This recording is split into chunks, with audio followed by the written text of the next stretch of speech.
Hello hi welcome नमस्ते, मेरा नाम ऋतिक और आज हम फिर से बात करेंगे एक और इंटरेस्टिंग कंसेप्ट के ऊपर। तो ये वीडियो उन बच्चों के लिए मोस्ट इंपॉर्टेंट होने वाली है जिनके पास सब्जेक्ट है मनी एंड बैंकिंग या फिर मनी एंड फाइनेंशियल मार्केट्स, चाहे वो किसी भी सेमेस्टर में क्यों ना पढ़ रही हूँ, क्योंकि जनरल इलेक्टिव का सब्जेक्ट है तो ऑलमोस्ट हर सेमेस्टर में ना कहीं पे आपको ये दिख जाएगा। तो शुरू करते हैं आज का टॉपिक। तो लेसन नंबर 2 तक की वीडियोस में ऑलरेडी यूट्यूब पे अपलोड कर चुका हूँ। जिसने अब तक प्लेलिस्ट की बाकी वीडियोस ना देखी हो, पढ़ जाके वो वाली वीडियोस भी जरूर देख लेना और हमेशा किसी भी सीरीज को टॉपिक वाइज ही कवर किया करो। अब हम शुरू करते हैं टॉपिक लेसन नंबर 3 के साथ, जहां पे हम डिस्कस करने वाले हैं डेरिवेटिव्स को। ठीक है, और इस कंप्लीट सीरीज के नोट्स भी ऑलरेडी प्रिपेयर हो चुके हैं with important question answer PDF. जिन बच्चों को नोट्स परचेज करने हैं वो इसमें बजाय 9667836333 नंबर व्हाट्सएप करके नोट्स भी ले सकते हैं। जैसे कि हम बात करें डेरिवेटिव्स की, तो डेरिवेटिव्स स्टॉक मार्केट का एक मोस्ट इंपॉर्टेंट कंसेप्ट है। कई बच्चे ना डेरिवेटिव को उस मैथ्स में पढ़े हुए डिफरेंशिएशन से या डेरिवेटिव से रेट कर देते नहीं। हम यहाँ पे बात कर रहे हैं स्टॉक मार्केट की या फिर फाइनेंशियल मार्केट की एक और इंपॉर्टेंट सेगमेंट की, जहाँ पे हम डेरिवेटिव्स में डिफरेंट इंस्ट्रूमेंट्स की बात करने वाले हैं जो ट्रेड किए जाते हैं। तो सबसे पहले समझते हैं इस लेसन नंबर 3 के लर्निंग ऑब्जेक्टिव को, जहाँ पे हम देखते हैं हमें क्या क्या चीजें पढ़नी है और डेरिवेटिव में कौन कौन सी चीजें इंक्लूड की जाती हैं। तो फाइनेंशियल मार्केट का मोस्ट इंपॉर्टेंट पार्ट है ये। तो इसमें से पहला पॉइंट हमारे पास यहाँ पे क्या आता है, analyse and illustrate different types of derivative. हमें डेरिवेटिव के अलग अलग टाइप समझने होंगे, चाहे वो फॉरवर्ड कॉन्ट्रैक्ट हो, फ्यूचर मार्केट हो, ऑप्शंस हो, बॉन्ड्स हो एंड स्वैप्स हो। और खासकर जो लोग स्टॉक मार्केट में इन्वॉल्व रहते हैं उन्होंने जरूर फ्यूचर एंड ऑप्शंस के बारे में तो जरूर सुना होगा, चाहे बाकी इंस्ट्रूमेंट सुने हैं भले ही ना सुने हों, लेकिन बाकी के अलावा जो फ्यूचर एंड ऑप्शंस हैं वो आप लोगों ने जरूर सुने होंगे। ठीक है, जिसमें जिनको लोग ट्रेडिंग बोल देते हैं ऑप्शंस मार्केट में। इसके बाद दूसरा पॉइंट क्या बोलते हैं, दूसरा पॉइंट ये होता है to understand about the underlying assets and characteristics of the derivative contract. हमें डेरिवेटिव के अंदर जो अलग अलग कॉन्ट्रैक्ट्स हैं या फिर जो अलग अलग एसेट्स हैं उसके बारे में भी समझना होगा। तो ये दो मेन फीचर हैं इस चैप्टर के, ये दो चीजें ही हमें समझनी है इस चैप्टर के अंदर। अब समझते हैं इंट्रोडक्शन को कि डेरिवेटिव में होता क्या क्या है। अगर मैं इंट्रोडक्शन डिस्कस करूं तो in the dynamic realm of financial markets derivative stand as pivotal instrument. तो डेरिवेटिव जो है ना वो एक मोस्ट इंपॉर्टेंट इंस्ट्रूमेंट माना जाता है शेपिंग रिस्क मैनेजमेंट, ताकि हम रिस्क मैनेजमेंट स्ट्रेटजीज को बना पाएं। क्योंकि यहाँ पे हम सिर्फ इन्वेस्टमेंट के बारे में बात नहीं करते, यहाँ हम बात करते हैं ट्रेडिंग के बारे में। ठीक है, तो रिस्क मैनेजमेंट स्ट्रेटजीज डेवलप करते हैं एंड इन्वेस्टमेंट डिसीजंस लेते हैं इसके according from future and options to swaps and forwards. Derivatives offer a spectrum of tools enabling investor to hedge against price fluctuation, ताकि जो इन्वेस्टर्स हैं जो ट्रेडर हैं वो अपने जो भी एसेट्स हैं उसको हेज कर पाएं। एक मोस्ट इंपॉर्टेंट वर्ड है हेज करना। हेज करना मैं आप लोगों को समझाता हूँ, बाकी आप लोगों को आगे और डीप में समझा दूंगा। हेज करने का मतलब होता है कि ऐसी सिचुएशन जहाँ पे हम अपने लॉस को ऑलमोस्ट ना के बराबर रखने की कोशिश करते हैं। मैं आपको एक सिंपल सा एग्जांपल देता हूँ इसके पीछे। सपोज करते हैं कि मार्केट में दो तरह की मूवमेंट जनरली हमें देखने को मिलती है, या तो अप साइड या डाउन साइड। ठीक है, मैंने एक ट्रेड ली कि मुझे लग रहा है मार्केट ऊपर जाएगी, पर अगर मान लो मैं गलत हुआ तो मुझे लॉस हो जाएगा। और हम जब रिएक्ट करते हैं ना तो मार्केट में क्या होता है, ऐसा तुरंत नहीं होता कि मार्केट तुरंत थोड़ी सी ऊपर गई फिर नीचे आ गई। कई बार ऐसा करती है मार्केट, लेकिन अगर जिनको समझ है तो वो जब लॉन्ग टर्म में ट्रेडिंग करते हैं तो दो चीज़ सोचे करते हैं कि या तो मार्केट ऊपर जाएगी लॉन्ग टर्म में या मार्केट नीचे जाएगी। तो होता क्या है कि हमने मान लो ट्रेड कर लिया कि मार्केट ऊपर जाएगी, सपोज को नीचे चली गई तो दिक्कत हो जाएगी, फिर तुम्हें लॉस हो जाएगा। तो हेज करना पता है क्या बोलता है कि हम एक काम करते हैं, हम दोनों चीज़ कर लेते हैं। ऊपर की तरफ के लिए भी बाय कर लेते हैं। अगर आप ऑप्शंस में ये चीज़ पढ़ोगे तो जब भी हमें लगता है कि मार्केट बढ़ेगी तो हम कॉल ऑप्शन बाय करते हैं। ऑप्शन का एक टर्म होता है कॉल। कॉल का मतलब क्या होता है, कॉल बाय करने का मतलब होता है कि हमें लगता है मार्केट बढ़ेगी और मार्केट जब बढ़ेगी तो हमें कॉल में क्या होगा, प्रॉफिट होगा। ठीक है, ये एक बात हो गई। दूसरी इंपॉर्टेंट बात है क्या आती है कि हम पुट ऑप्शन कब खरीदेंगे। पुट ऑप्शन जब खरीदते जब हमें लगता है मार्केट गिरेगी, और पुट ऑप्शन में पैसा जब बनता है जब मार्केट सही में गिर रही होती है। तो हेज करना पता है यहाँ पे क्या होता है कि हमने ना एक साथ दोनों काम कर लिए, हमने कॉल भी खरीद लिया और पुट भी खरीद लिया। अब मार्केट भले ही ऊपर जाए और या फिर नीचे जाए तो क्या हो जाएगा, कहीं ना कहीं हम प्रॉफिट बना के निकल जाएंगे। इसको बोलते हैं हेज करना, कि मार्केट चाहे ऊपर जाए चली जाए हम प्रॉफिट बना लेंगे। लेकिन दिक्कत पता है क्या होती है, अगर आप एक स्टॉक मार्केट समझने वाले पर्सन हो तो दिक्कत यहाँ पे ही होती है जब मार्केट साइडवेज चली जाती है, ना तो ऊपर जाती है ना नीचे जाती है, मार्केट एक ही रेंज में मूव करती रहती है, तो दोनों के प्रीमियम जो है ना फिनिश हो जाते हैं, दोनों में ही लॉस होता है, ठीक है, पुट में भी और कॉल में भी। तो लेकिन हमें सिर्फ यहाँ पे छोटी सी चीज़ समझनी है कि हेज वर्ड का मतलब क्या होता है, इसलिए आपको समझा रहा हूँ सिर्फ ये चीज़, ठीक है। तो जनरली क्या होता है कि जब मार्केट, मुझे लगता है कि मार्केट बढ़ेगी तो मैंने कॉल ऑप्शन ले रखा है, पर एक डर भी है और रिस्क को मैनेज करने के लिए मैंने पुट ऑप्शन भी ले रखा है, दोनों ऑप्शन ले रखे हैं। मैं ना जैसे मुझे लगा कि मार्केट हाँ अब ऊपर की डायरेक्शन में मूवमेंट देना शुरू कर गई है या फिर प्रॉफिट आ रहा है कॉल की तरफ, तो मैं पुट वाले से एग्जिट ले लूंगा, पुट वाले को बेच दूंगा, क्योंकि एक में प्रॉफिट होगा तो दूसरे में नुकसान भी तो हो रहा होगा, तो उस नुकसान वाले को हटा लूंगा और प्रॉफिट वाले को प्रॉफिट वहां पे बनने दूंगा।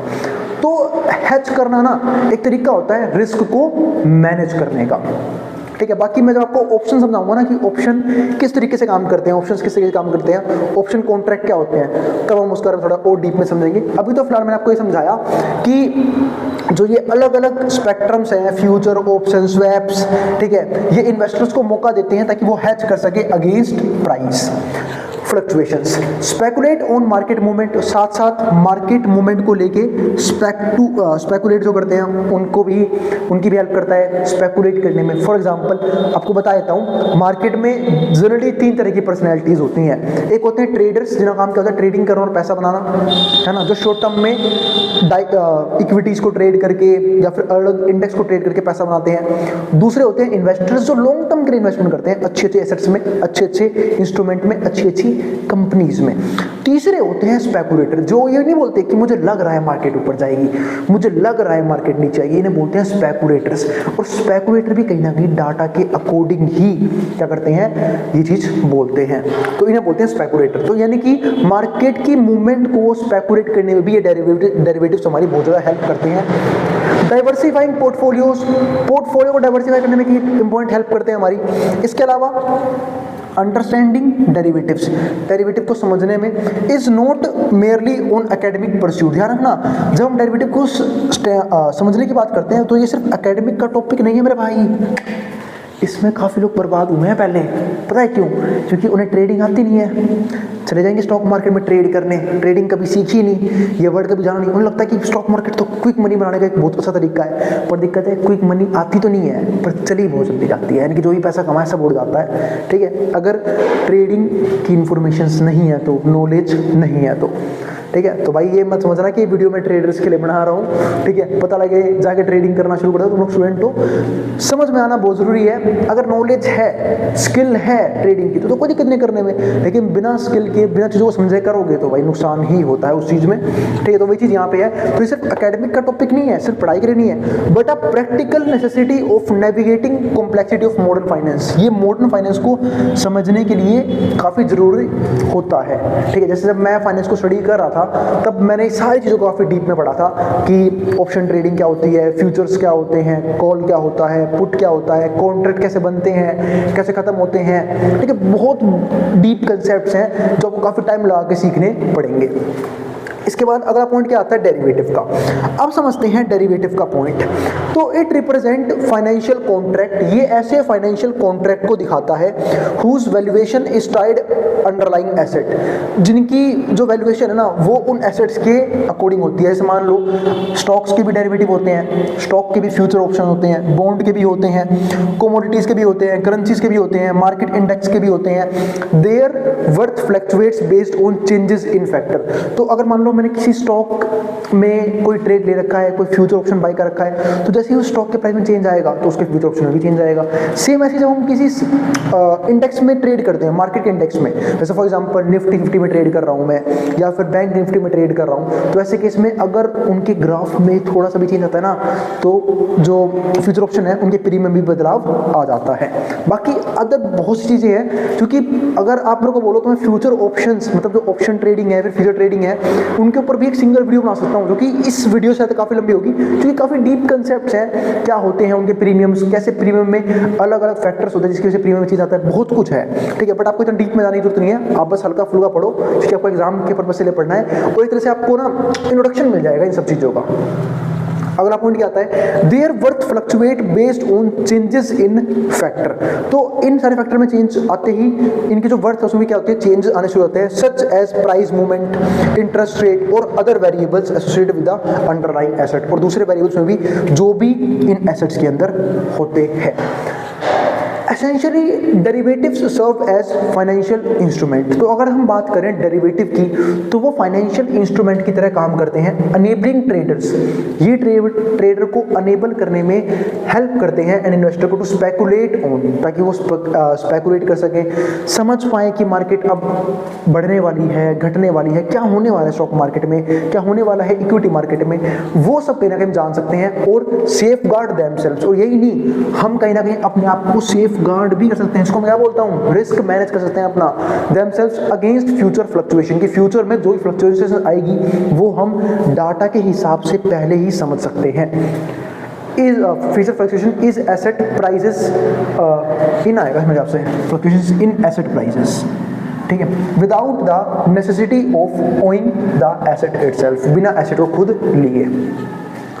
अब मैंने अब तक फ्यूचर ऑप्शंस की, ठीक है, डेरिवेटिव्स की बहुत सारी बात कर ली, हमने इसका इंट्रोडक्शन भी किया। अब कुछ ऐसे इंस्ट्रूमेंट की बात कर लेते हैं जो सही में ट्रेड किए जाते हैं, किसके अंदर, स्टॉक मार्केट के अंदर या फिर डेरिवेटिव्स के पॉइंट से। तो हमारे पास सबसे मेन जो है ना वो तो ये दो हैं, पहले वाले दो, एक फ्यूचर कॉन्ट्रैक्ट्स, दूसरा ऑप्शंस कॉन्ट्रैक्ट, दो मेन है, बाकी के नाम बहुत कम लोगों ने सुने होंगे, ठीक है, पर ये दो तो ऑलमोस्ट हमने सुन रखे होंगे। फ्यूचर ऑप्शंस या फिर फ्यूचर कॉन्ट्रैक्ट की बात करते हैं पहले तो नाम से पता लग रहा है फ्यूचर, जहां पे हम फ्यूचर ट्रेड करने की बात करते हैं। बात पे फ्यूचर ट्रेड, हम फ्यूचर को भी ट्रेड कर सकते हैं, बिल्कुल हम फ्यूचर को भी ट्रेड कर सकते हैं। जैसे मैं आपको यहाँ पे एक बात समझाता हूँ। सपोज करते हैं कि मार्केट इस टाइम पर 25,000 रुपये पे है, और मुझे ऐसा लग रहा है, मुझे सबको अपना लगता है, मुझे ऐसा लग रहा है कि जो मार्केट है वो 28,000 टच करेगी या फिर 27,000 टच करेगी। कब टच करेगी, वो टच करेगी मान लेते हैं दिसंबर एंड तक। तो मैं दिसंबर एंड में, ठीक है, क्या करूँगा, 28,000 का ना फ्यूचर बाई कर लूँगा, ऐसा कर सकता हूँ, ठीक है, बाई कर लूँगा, क्योंकि मार्केट क्या होने वाली है, बढ़ने वाली है, ठीक है, मुझे ऐसा लग रहा है 28,000 तक पहुंच जाएगी। लेकिन दिक्कत पता है क्या है, अगर वो नहीं पहुंची ना 28,000 तक, तो जैसे जैसे टाइम आएगा ना वैसे वैसे उसका प्रीमियम कम होना शुरू हो जाएगा, और जिस दिन वो आखिरी डेट होगी, सपोज करते हैं दिसंबर 31 आखिरी डेट है उस टाइम की, कि भाई 2026 का आखिरी टाइम है कि वो 28,000 तक पहुँच जानी चाहिए थी और वो नहीं पहुँची, तो वो प्रीमियम बिल्कुल खत्म हो जाएगा। तो मुझे बेनिफिट कब है कि मार्केट जल्दी से जल्दी 28,000 को टच कर ले, तो प्रीमियम बहुत हाई होगा, मैं बेच के निकल जाऊंगा, ये तरीका होता है, ठीक है। तो इस तरीके से हम जो है ना फ्यूचर्स में ट्रेड करते हैं।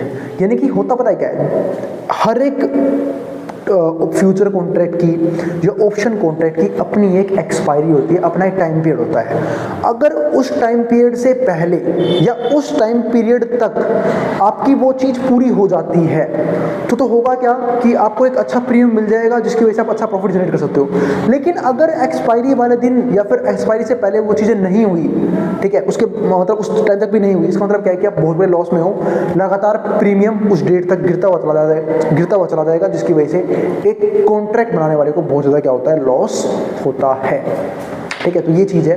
तो वही देखो फ्यूचर कॉन्ट्रैक्ट की बात करते हैं, तो दीज आर स्टैंडर्डाइज्ड एग्रीमेंट। तो ये क्या होती है, स्टैंडर्डाइज्ड एग्रीमेंट होते हैं टू बाय और सेल अ पर्टिकुलर प्रोडक्ट, ताकि एक हम बाय और सेल कर सकें किसी एक पर्टिकुलर प्रोडक्ट को at a pre determined price, जो भी उस टाइम पे उसका प्राइस चल रहा है, नोन एज फ्यूचर प्राइसेस, जिसको हम फ्यूचर प्राइसेस भी बोल के चलते हैं, on a specified future date, किसी भी फ्यूचर डेट के लिए। जैसे मैंने एग्जांपल दिया कि मुझे पर्सनली ऐसा लगता है कि निफ्टी 50 28,000 को टच करेगी, लेकिन दिसंबर के एंड तक तो मैंने उसका फ्यूचर बाय कर लिया। लेकिन दिक्कत क्या, अगर वो उस फोन को टच नहीं कर पाती है तो मुझे बहुत लॉस होगा, और उसका प्रॉफिट से जनरेट होगा जिसने वो एग्रीमेंट, जिसने वो कॉन्ट्रैक्ट सेल किया था, उसको फायदा होगा, क्योंकि मैंने तो बाई किया, मुझे नुकसान हो गया, ठीक है। और जिसने बेचा होगा उसने सोच के बेचा होगा कि पक्का मार्केट जो है वो 28,000 टच नहीं कर पाएगी इस डेट तक, ठीक है, तो वो चीज़ होती है। तो future contract are commonly use for speculation, इसको हम जनरली स्पेकुलेशन के लिए भी यूज़ करते हैं और हेज करने के लिए भी यूज़ करते हैं, यानी कि अपने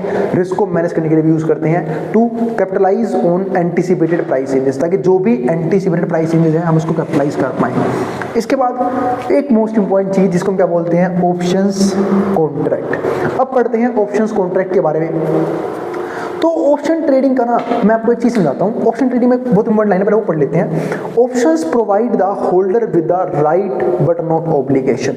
तो ऑप्शन प्रोवाइड करता है होल्डर को, राइट प्रोवाइड करता है पर ऑब्लिगेशन प्रोवाइड नहीं करता। ऑब्लिगेशन किस चीज़ की, ये चीज़ मैं आपको समझाता हूँ। कई बार क्या होता है कि जब हम ऑप्शंस की बात करते हैं तो हम ना यहाँ पे वहाँ पे भी हम फ्यूचर ट्रेड करने की बात कर रहे होते हैं कि भाई मार्केट में ये हो जाएगा, उसके हिसाब से काम कर रहे होते हैं। सपोज करते हैं कोई बढ़िया एग्जांपल लेते हैं इसका, बढ़िया एग्जांपल में क्या, हाँ मान लेते हैं कोई प्रॉपर्टी है, कोई प्रॉपर्टी मुझे पता है कि ना वो अगले साल महंगी हो जाएगी। सपोज कर लेते हैं कोई प्रॉपर्टी जो है, कोई प्रॉपर्टी है किसी बढ़िया लग्जरी जगह है, वो अगले साल 10 लाख रुपए की हो जाएगी, ये मान लेते हैं 10 लाख की हो जाएगी। लेकिन फिलहाल कितने की है, फिलहाल वो कितने की है, फिलहाल जो है मान लेते हैं वो 8 लाख की है। 8 लाख की छोड़ो, इतना छोड़ो 5 लाख की मान लेते हैं, फिलहाल 5 लाख की है, पर मुझे पता है कि वो 10 लाख की हो जाएगी। वैसे मैंने काफ़ी छोटा अमाउंट बोला है, आप 5 करोड़ मान सकते हो, तो 10 करोड़ की हो जाएगी। तो मैंने क्या किया, मुझे पता है कि उसका रेट बढ़ जाएंगे, तो मैं क्या किया, मैं गया एक ब्रोकर के पास या फिर एक डीलर के पास जिसके पास वो प्रॉपर्टी ऑलरेडी पड़ी है। मैंने उसे क्या बोला कि ना मैं आपको एक प्रीमियम अमाउंट दे देता हूँ 1 करोड़ रुपए। क्या दे देता हूँ, 1 करोड़ रुपए दे देता हूँ, और आपको ना ये प्रॉपर्टी होल्ड करके रखनी है मेरे लिए, ठीक है, और इसे फ्यूचर में मैं खरीदूंगा। इसका मतलब क्या है, मैंने एक प्रीमियम एडवांस अमाउंट, इसको पता है क्या बोलते हैं देसी लैंग्वेज में, बयाना पे कर दिया भाई। 1 करोड़ रुपए दे दिए मैंने, और मैंने उसे क्या बोला कि भाई अब ये प्रॉपर्टी जो है तुम मेरे नाम पे होल्ड करके रखियो, मैं इसके क्या कर दूंगा, रेट पे कर दूंगा। अब हुआ क्या भाई, मैंने कब किया है वो, जब वो प्रॉपर्टी 5 करोड़ से 10 करोड़ की हो जाएगी, उसके लिए मैंने 1 करोड़ रुपए ऑलरेडी एडवांस में से दे रखे हैं। अब उस प्रॉपर्टी को किसी को नहीं बेचेगा, होल्ड करके रखेगा, ठीक है। अब होगा क्या, मान लेते हैं सही में अगले साल वो प्रॉपर्टी 10 करोड़ की हो गई। अब 10 करोड़ की हो गई, होगा क्या, अब वो उसे बेच तो पाएगा 10 करोड़ में, मेरे को पता है प्रॉपर्टी 10 करोड़ की यूज किया है। अब वो बेचारा ऑब्लिगेशन में है, लिखा हुआ है ना ऑब्लिगेशन में है, मैं ऑब्लिगेशन में नहीं, वो ऑब्लिगेशन में है। अब उस प्रॉपर्टी मुझे ही बेचनी पड़ेगी अगले साल, तो मैं बाकी 4 करोड़ लेके जाऊंगा, 1 करोड़ पहले दे रखे हैं मैंने, बाकी 4 करोड़ और लेके जाऊंगा, ठीक है, और जाके वो प्रॉपर्टी ले लूंगा, उससे वापस ले लूंगा। 4 करोड़ मान लो, 5 करोड़ मान लो, ठीक है, जाके उसे वो प्रॉपर्टी ले लूंगा, अपने पास ले लूंगा। मुझे क्या बेनिफिट हुआ, मुझे डायरेक्ट बेनिफिट हो गया 5 करोड़ का। 5 करोड़ बस क्या हो गए, सीधे बच गए, सीधे साधे, बिल्कुल कोई दिक्कत नहीं पड़ी, बस मुझे इन्फॉर्मेशन बता दी। तो ऐसे किस्म तो मैं प्रॉपर्टी ले लूंगा, लेकिन दिक्कत पता है क्या है, अगर मान लो वो प्रॉपर्टी जो है वो मान लेते हैं अगले साल जो है वो कितने की रह गई, अब मान लेते हैं 2 करोड़ की रह गई, रेट गिर गए उसके, 10 की नहीं हुई, 5 के लिए 2 की रह गई। वो जगह गवर्नमेंट ने एक्वायर कर ली, कुछ भी हुआ उस जगह पे, लेकिन वो प्रॉपर्टी 2 करोड़ की रह गई।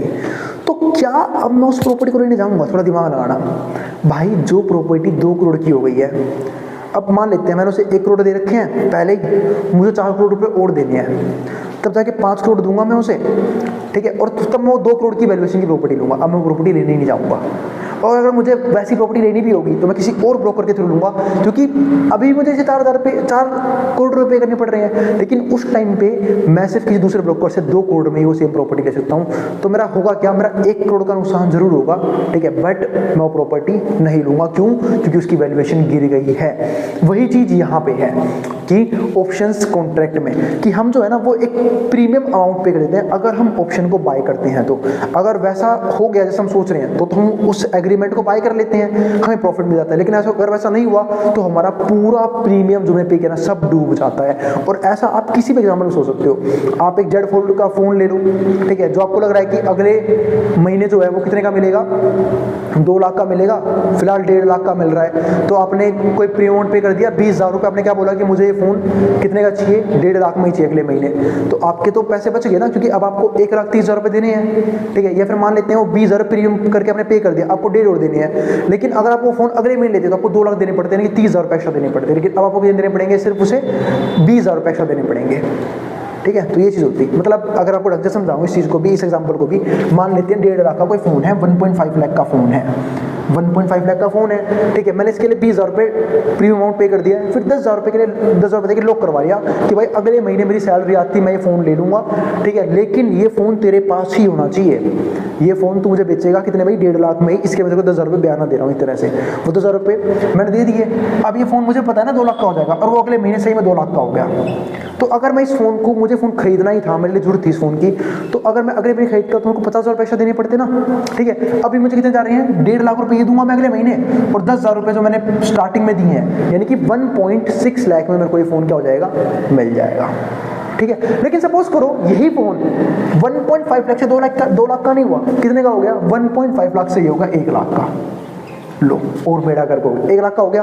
तो क्या अब मैं ये फ़ोन खरीदने जाऊंगा? अब आप बोलोगे बिल्कुल खरीदने जाऊंगा, बाहर में जाए दुकान वाला, मैं किसी दूसरे के पास जाऊंगा, क्योंकि देखो अगर मान लो मैं उसे 1.5 लाख रुपए दे के और 1.5 लाख रुपए दे के 1 लाख रुपए वाला फ़ोन नहीं जाऊंगा, इससे तो ये है कि मैं उस 10,000 को भूल जाऊँ जो मैंने उसे प्रीमियम दिया है, मैं किसी दूसरे दुकानदार के पास जाऊँगा, उससे जाके वही फ़ोन 1 लाख रुपये में खरीद लूँगा। इसी को बोलते हैं ऑप्शन कॉन्ट्रैक्ट के अंदर कि option provide the holder with the right, उसे राइट तो मिलता है बट नॉट ऑब्लिगेशन, ऑब्लिगेशन नहीं मिलता, मतलब उसकी मजबूरी नहीं है वो चीज़ वापस बाय करना ही, लेकिन अगर उसने प्रीमियम अमाउंट दे रखा है तो एक चीज़ हक उसे जरूर मिलता है कि वो चीज़ में मिलनी चाहिए। तो ये एक बढ़िया बेनिफिट होता है ऑप्शन कॉन्ट्रैक्ट का।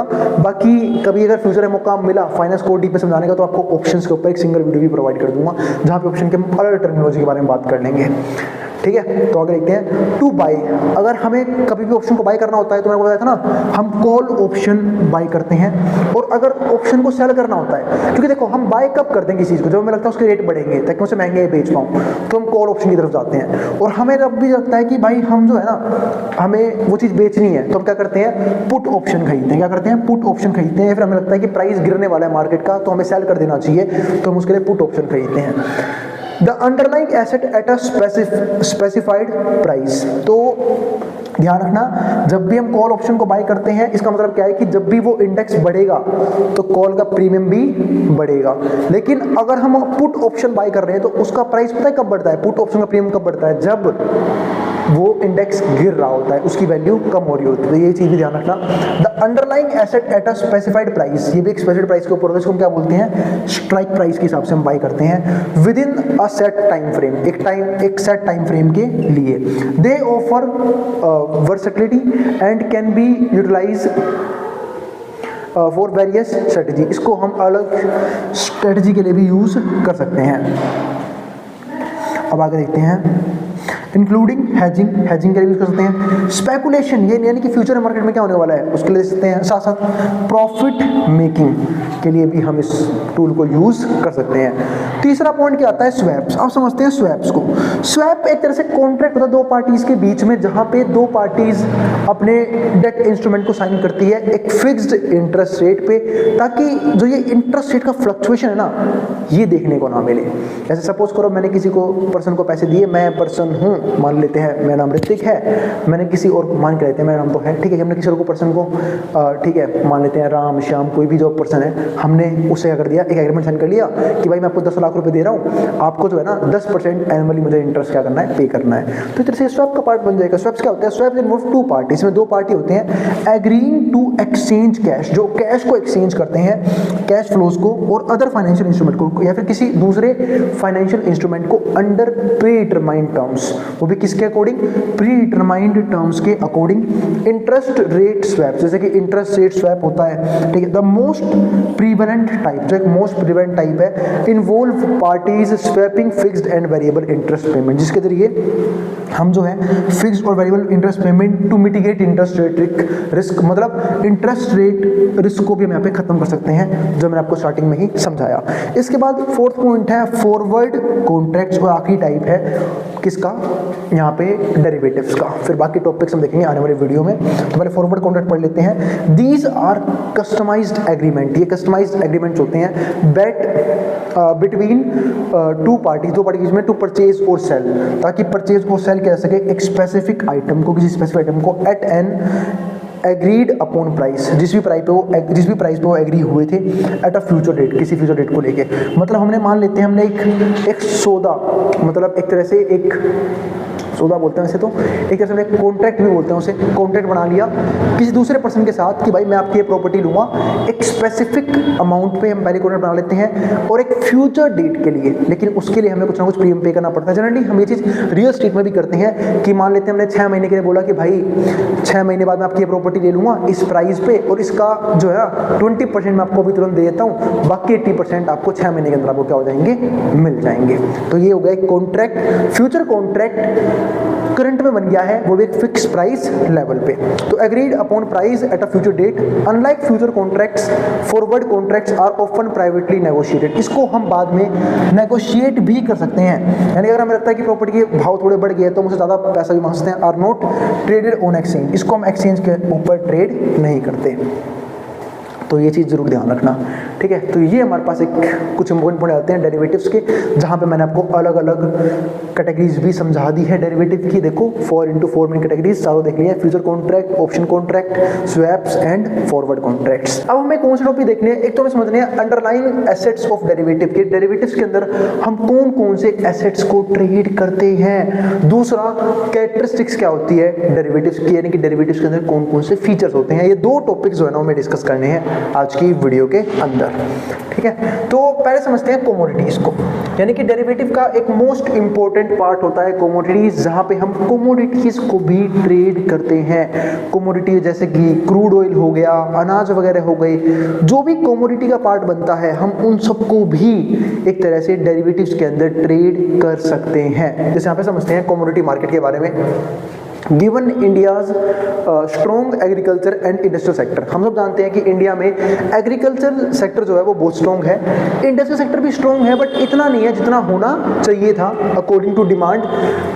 कोमोडिटी डेरिवेटिव्स आर प्रीवेलेंट, जिसकी वजह से कोमोडिटी मार्केट जो है ना वो एग्जिस्टेंस में आती है।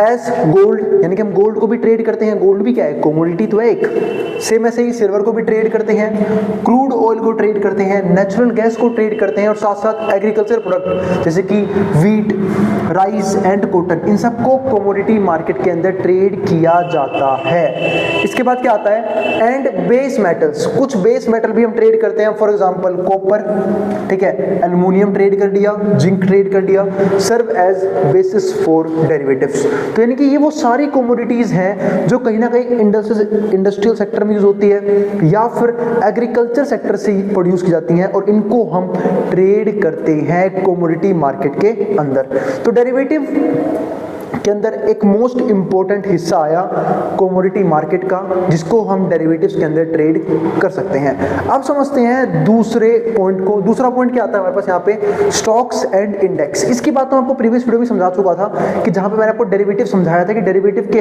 अंदर हम अलग अलग इक्विटीज, अलग अलग कंपनी के स्टॉक्स को, यहाँ तक कि डायरेक्ट इंडेक्स को भी ट्रेड कर सकते हैं, जैसे कि निफ्टी 50 हो गया, बैंक निफ्टी हो गया, इन सबको हम ट्रेड कर सकते हैं। तो वही चीज यहाँ पे है, stocks and indexes. Numerous derivatives are traded, यानी कि बहुत से डेरिवेटिव को हम क्या करते हैं, ट्रेड करते हैं बेस्ड ऑन स्पेसिफिक स्टॉक्स, जो अलग अलग स्टॉक्स के ऊपर क्या होते हैं, बेस्ड होते हैं, और स्टॉक इंडेक्सेस।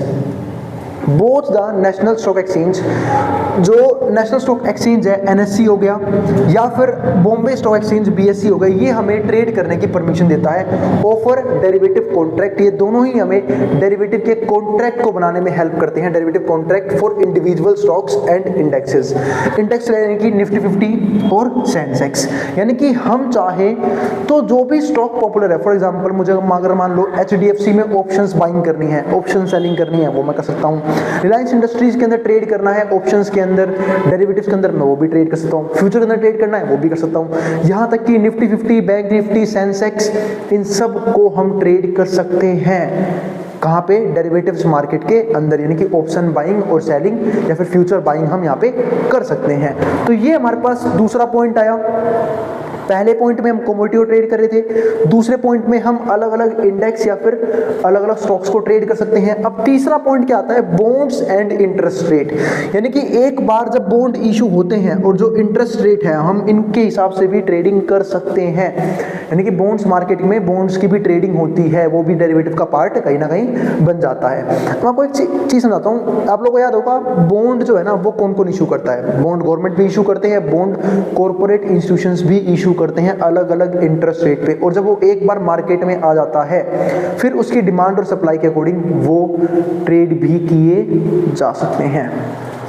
ठीक है ना। अब आगे स्टडी करते हैं। तो डेरिवेटिव रिलेटेड टू बॉन्ड्स, जो डेरिवेटिव है वो किससे रिलेटेड होता है? बॉन्ड से रिलेटेड होता है एंड इंटरेस्ट रेट से। Play a crucial role in managing interest rate risk. ये सब कहीं ना कहीं इंटरेस्ट रेट रिस्क को मैनेज करने में काम आता है या फिर स्पेकुलेशन में काम आ सकता है। देखो ये and speculating on interest rate fluctuations, और जो भी इंटरेस्ट रेट फ्लक्चुएशंस हैं उनकी स्पेकुलेटिंग को भी हम हिसाब से कर सकते हैं। Corporate and government bond serve as underlying asset. तो मैंने भी समझाया कि बॉन्ड जो है वो गवर्नमेंट भी इशू कर सकती है और जो कॉर्पोरेट कंपनीज हैं वो भी इशू कर सकती हैं for derivative transactions in India's debt market. अगर इंडिया की बात करूं तो जो डेट मार्केट है, इंस्ट्रूमेंट है such as interest rate futures, IRF जिसको हम बोलते हैं, आर कॉमनली ट्रेडेड। इसको हम यहाँ पे ट्रेड कर सकते हैं। तो अब तक हमने 3 तरह की ट्रेडिंग देखी। पहला कोमोडिटी में, दूसरा हमने देखा स्टॉक या फिर इंडेक्स में, तीसरा हमने देखा कहाँ पे, यहाँ पे अभी भी देखा हमने यहाँ पे बॉन्ड्स और इंटरेस्ट रेट के अंदर। चौथी ट्रेडिंग होती है करेंसी के अंदर। करेंसीज को भी हम ट्रेड कर सकते हैं, यानी कि हम करेंसी के पेयर्स लेके उसको ट्रेड कर सकते हैं। फॉर एग्जांपल डॉलर को INR के साथ अलग अलग पेयर्स बन सकते हैं जिसको हम यहाँ पे करेंसी की फॉर्म में ट्रेड कर सकते हैं। तो currency derivatives enable market participant to trade and speculate on exchange rate movement between various currencies, जहाँ पे हम या तो ट्रेड कर सकते हैं अलग अलग करेंसीज को या फिर यहाँ पे हम स्पेकुलेट कर सकते हैं एक्सचेंज रेट को। अब कई बच्चों को करेंसी में एक्सचेंज रेट का मतलब नहीं पता होगा। देखो करेंसी में एक्सचेंज रेट का मतलब क्या होता है, जैसे फॉर एग्जांपल जब हम ये बोलते हैं कि $1 की वैल्यू 85 रुपए चल रही है तो ये उसका एक्सचेंज रेट ही होता है। इसका मतलब अगर मुझे कहीं पे जाके $1 खरीदना हो तो उसके लिए मुझे 85 रुपए स्पेंड करने होंगे, है ना। और वो वैल्यू चेंज होती रहती है एक्सचेंज रेट के अकॉर्डिंग। यानी कि अगर हमें एक्सचेंज रेट स्पेकुलेट करना है, हमें पता लगाना है कि डॉलर जो है वो और ज्यादा स्ट्रॉन्ग होने वाला है, यानी कि डॉलर की वैल्यू और ज्यादा बढ़ने वाली है या फिर कम होने वाली है अकॉर्डिंग टू इंडियन करेंसी, यानी कि रुपीज, INR जिसको हम बोलते हैं। तो हम जो है ना एक्सचेंज रेट को स्पेकुलेट भी कर सकते हैं और साथ साथ ट्रेड भी कर सकते हैं। सिर्फ इंडियन INR और डॉलर की बात नहीं कर रहा, हम अलग अलग करेंसीज को, अलग अलग करेंसी के पेयर्स को ट्रेड यहाँ पे कर सकते हैं। तो derivative contract based on popular currency pair, तो जो डेरिवेटिव करेंसीज कॉन्ट्रैक्ट होते हैं वो बहुत ज़्यादा पॉपुलर पेयर्स के बीच में होता है। फॉर एग्जांपल USD का INR के साथ, यानी कि डॉलर का इंडियन रुपीस के साथ, यूरो का INR के साथ, ठीक है, या फिर GBP का INR के साथ are available in India's currency market. और ये सब इंडिया की करेंसी मार्केट का ऑलरेडी पार्ट है जहाँ पे हम इंडिया के अंदर डेरिवेटिव सेगमेंट में इन सब चीज़ों को ट्रेड कर सकते हैं। तो अब तक हमने डेरिवेटिव के अंदर 4 मेन एसेट देखे जिसको हम यहाँ पे ट्रेड कर पा रहे हैं या फिर स्पेकुलेट कर पाते हैं। जैसे कि पहला हमारे पास क्या था, कोमोडिटी की ट्रेडिंग कर सकते हैं या फिर कोमोडिटी के प्राइस के अंदर स्पेकुलेशन कर सकते हैं। फिर हमने क्या देखा, हम जो है दूसरे पॉइंट में एक तरह से बॉन्ड्स को ट्रेड कर सकते हैं या फिर इंटरेस्ट रेट को ट्रेड कर सकते हैं। इसके अलावा हम अलग अलग जगह पे स्टॉक्स को और इंडेक्स को ट्रेड कर सकते हैं। फिर फोर्थ पॉइंट हमने यहाँ पे क्या देखा, फोर्थ पॉइंट हमारा था लास्ट पॉइंट, ठीक है, जहां पे हम ट्रेड कर रहे थे करेंसीज को। तो ये 4 चीज जो है ना यहाँ पे कर सकते हैं, ट्रेड कर सकते हैं इजीली डेरिवेटिव मार्केट के अकॉर्डिंग। अब चलते हैं कैरेक्टरिस्टिक्स की तरफ, यानी कि फीचर्स की तरफ। तो कैरेक्टरिस्टिक्स ऑफ डेरिवेटिव डिस्कस करते हैं कि डेरिवेटिव के अंदर कौन कौन से फीचर होते हैं और कौन कौन सी कैरेक्टरिस्टिक्स होती हैं। पहला, अंडरलाइंग एसेट। इस बात का मतलब ये है कि कोई ना कोई एसेट होना बहुत ज़रूरी है ट्रेड करने के लिए। जैसे हमने यहाँ पे अलग चीज़ की बात की थी ना, कमोडिटीज़ की, स्टॉक्स की, ठीक है, बॉन्ड्स की, इंटरेस्ट रेट की या फिर इंडेक्स की, ठीक है, ऐसे ही कोई ना कोई एसेट होनी बहुत ज़रूरी है ट्रेडिंग करने के लिए। तो अंडरलाइंग एसेट, फॉर एग्जाम्पल हमने करेंसीज को ट्रेड करने की बात की, हमने स्टॉक्स को ट्रेड करने की बात की, बॉन्ड की बात की, कमोडिटीज़ की बात की, इंडेक्स की बात कर सकते हैं, ठीक है। ऐसे ही जो भी एसेट हम ट्रेड कर रहे हैं यानी कि उनका होना बहुत जरूरी है, वरना बिना एसेट के हम ट्रेड या फिर स्पेकुलेशन किस चीज की करेंगे, ठीक है। तो एक अंडरलाइंग एसेट जरूर होना चाहिए। जैसे मैं आपको एग्जांपल देता हूं, फॉर एग्जांपल अगर मुझे HDFC को ट्रेड करना है डेरिवेटिव्स के अंदर, उसके ऑप्शंस बाय करने हैं या सेल करने हैं, उसके फीचर्स को बाय करना है या सेल करना है, लेकिन उसके लिए HDFC एग्जिस्ट करता है भाई, HDFC बैंक एग्जिस्ट करता है, तभी हम ट्रेड कर पाएंगे, क्योंकि HDFC के प्राइस में, शेयर प्राइस में जो भी मूवमेंट आएगा ना, उसके अकॉर्डिंग ही उसके डेरिवेटिव मार्केट में भी प्राइस में मूवमेंट आएगा, उसके प्रीमियम में मूवमेंट आएगा। अगर HDFC एसेट एग्जिस्ट ना करती हो तो उसका डेरिवेटिव भी एग्जिस्ट नहीं करेगा। इसलिए एक इम्पोर्टेंट फीचर क्या आया कि एसेट होनी चाहिए, एसेट के बेस पे ही हम किसी के डेरिवेटिव्स को ट्रेड यहाँ पे कर सकते हैं। दूसरा पॉइंट क्या आता है, लेवरेज। लेवरेज भाई बहुत खतरनाक चीज है, अगर आपको पता लग गई तो। खतरनाक भी है और अच्छी भी है, डिपेंड करता है ट्रेडिंग के लिए। जैसे अगर मैं आपको बात करूं लेवरेज की, देखो लेवरेज का मतलब पता है क्या होता है कि आप कम अमाउंट लगा के भी ज्यादा अमाउंट की ट्रेडिंग कर सकते हो। जैसे फॉर एग्जाम्पल, आपको एग्जाम्पल देता हूँ एक चीज का। मान लेते हैं मेरे डीमेट अकाउंट में या फिर मेरे ट्रेडिंग अकाउंट में 1000 रुपए पड़े हैं ट्रेड करने के लिए, मैं 1000 रुपए यूज करता हूँ ट्रेड करने के लिए, और 1000, और मान लेते हैं कि इंट्राडे में मेरे पास जो है ना 5x की लेवरेज है। क्या लेवरेज है? 5x की लेवरेज। थोड़ा सा टेक्निकल टर्म है, पर वो लोग जो स्टॉक मार्केट में थोड़े बहुत भी इन्वॉल्वमेंट रखते हैं अपनी, उनको तो पता होगा लेवरेज का मतलब क्या होता है। मान लेते हैं 5x की एवरेज है, यानी कि एक और थोड़ा समझते हैं, 1000 रुपए है मेरे पास। मान लेते हैं एक शेयर है किसी भी XYZ कंपनी का, है ना, 200 रुपए का शेयर मान लेते हैं। तो अब सबको पता है कि 1000 रुपए में मैं सिर्फ 5 शेयर खरीद पाऊंगा, लेकिन इंट्राडे या फिर ट्रेडिंग के अंदर मान लेते हैं मेरे पास जो है ना 5x की एवरेज है, यानी कि मैं इस 1000 रुपए में 5000 रुपए तक के शेयर खरीद पाऊंगा। यानी कि जब मैं 1000 रुपए में 200 रुपए के XYZ कंपनी के सिर्फ 5 शेयर खरीद पा रहा था, अब अगर मैं इस पैसे का 5 होना कर दूं 5000, यानी कि मेरे पास शेयर भी क्या होंगे, 5 शेयर नहीं होंगे, 5 × 5 25 शेयर होंगे। तो इस 25 शेयर का प्रॉफिट जो होगा ना वो मुझे मिलेगा, है ना। यानी कि मैं 1000 रुपए में 25 शेयर ले पा रहा हूं, वो भी 200 रुपए वाले, ठीक है, जिसके लिए मुझे 5000 रुपए चाहिए थे। ऐसे सपोज करो किसी के पास 1 लाख रुपए तो 5 लाख की ट्रेडिंग कर सकता है, और उस 5 लाख में जितने शेयर आएंगे ना उस सबका जो भी प्रॉफिट अमाउंट होगा वो सब वो यहाँ पे निकाल सकता है। लेकिन अभी आपने सिर्फ एक साइड देखा है प्रॉफिट का। लेकिन मान लो कि वो जो प्रॉफिट के बजाय वो लॉस में चला गया, तो उसे लॉस पे कितने में झेलना पड़ेगा, उसी 25 शेयर पे, यानी कि उसी अमाउंट पे, उसी लेवरेज वाले अमाउंट पे। तो हो सकता है उसका ये पूरा का पूरा अमाउंट क्या हो जाए, डीमेट अकाउंट से क्या हो जाए, गायब हो जाए। यानी कि प्रॉफिट भी जो है ना वो किस पे होता है, ठीक है, उस लेवरेज वाले अमाउंट पे होता है, लेकिन जो लॉस जनरेट होगा वो भी उस लेवरेज वाले अमाउंट पे ही जनरेट होगा। तो लेवरेज जो है ना वो एक अच्छी चीज भी है और बुरी चीज भी है, डिपेंड करता है एक पर्सन का अपना रिस्क मैनेजमेंट क्या कहता है। और यहाँ तो मैं फॉरेक्स की बात ही नहीं कर रहा, अगर मैं फॉरेन मार्केट की बात करने लग गया ना तो वहां तो लेवरेज भाई 200-200 गुना हो जाता है। वहां तो आदमी 1000 रुपए से लाखों की ट्रेड ले सकता है, जो कि एक बहुत नुकसानदायक भी हो सकती है कि वो बहुत बुरे लॉस में भी वहां पे फंस सकता है। तो जिनको मार्केट समझ में नहीं आती उन्हें तो लेवरेज से बहुत दूर रहना चाहिए। यानी कि लेवरेज का बेनिफिट भी है तो नुकसान भी है, लेवरेज से प्रॉफिट मिलता है तो लेवरेज से लेने से लॉस भी बहुत बड़े लेवल पे हो सकता है। तो वही चीज यहाँ पे है जिसको हम क्या बोलते हैं, कॉन्ट्रैक्ट, सॉरी लेवरेज। अब यहाँ पे देखो मैंने लिख भी दिया है, एम्पलीफाई देयर एक्सपोजर। अगर मार्केट के अंदर अपने एक्सपोजर को एम्पलीफाई करना हो with a relatively small initial investment, एक छोटी इन्वेस्टमेंट से भी, तो उसको हम क्या बोलते हैं, लेवरेज बोल के चलते हैं। While leverage enhances potential gain, leverage से हमें अच्छा प्रॉफिट भी मिल सकता है क्योंकि अब हम थोड़ा पैसा लगा के ज्यादा अमाउंट में ट्रेड कर पा रहे हैं। लेकिन दिक्कत क्या है, उसी पैसे में लॉस भी तो हो सकता है मुझे, उसी कम अमाउंट पे जिससे मैंने ज्यादा की ट्रेड ले ली है उससे ज्यादा अमाउंट पे मुझे लॉस भी होगा।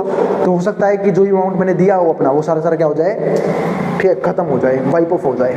तो वही चीज यहाँ पे है, it also increases the associated risk. इसे देखो यहाँ पे लिख भी दिया है कि लेवरेज भले ही प्रॉफिट को बढ़ा सकता है, गेन्स को बढ़ा सकता है, लेकिन लेवरेज साथ साथ रिस्क को भी बढ़ा देता है क्योंकि आप कम अमाउंट होते हुए भी ज्यादा अमाउंट की ट्रेडिंग कर पा रहे हो, ठीक है। इसके बाद चलते हैं तीसरे पॉइंट की तरफ। तीसरा पॉइंट क्या आता है हमारे पास यहाँ पे, कॉन्ट्रैक्ट स्पेसिफिकेशंस। 1 मिनट वेट करना फिर देखते हैं आगे।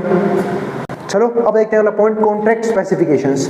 Derivative contracts are governed by specific terms, यानी कि कुछ स्पेसिफिक टर्म्स एंड कंडीशंस होती हैं जो कॉन्ट्रैक्ट बनाते वक्त ध्यान रखना बहुत जरूरी है। और इसलिए हम क्या बोलते हैं कि एक तरीका होता है किसी भी कॉन्ट्रैक्ट को अच्छे तरीके से परफॉर्म होने देना ताकि कोई भी दिक्कत ना आए उसकी परफॉर्मेंस में। The outline their structure and obligations, मतलब उस कॉन्ट्रैक्ट का स्ट्रक्चर किस प्रकार का होगा और ओब्लिगेशन किसकी होगी, ये बहुत इंपॉर्टेंट है। दीज स्पेसिफिकेशंस इंक्लूड, अब इन स्पेसिफिकेशन में क्या चीज हैं वो देखते हैं। टाइप्स ऑफ डेरिवेटिव, मतलब इन डेरिवेटिव यूज हो सकता है फ्यूचर में, ऑप्शंस में और स्वैप में।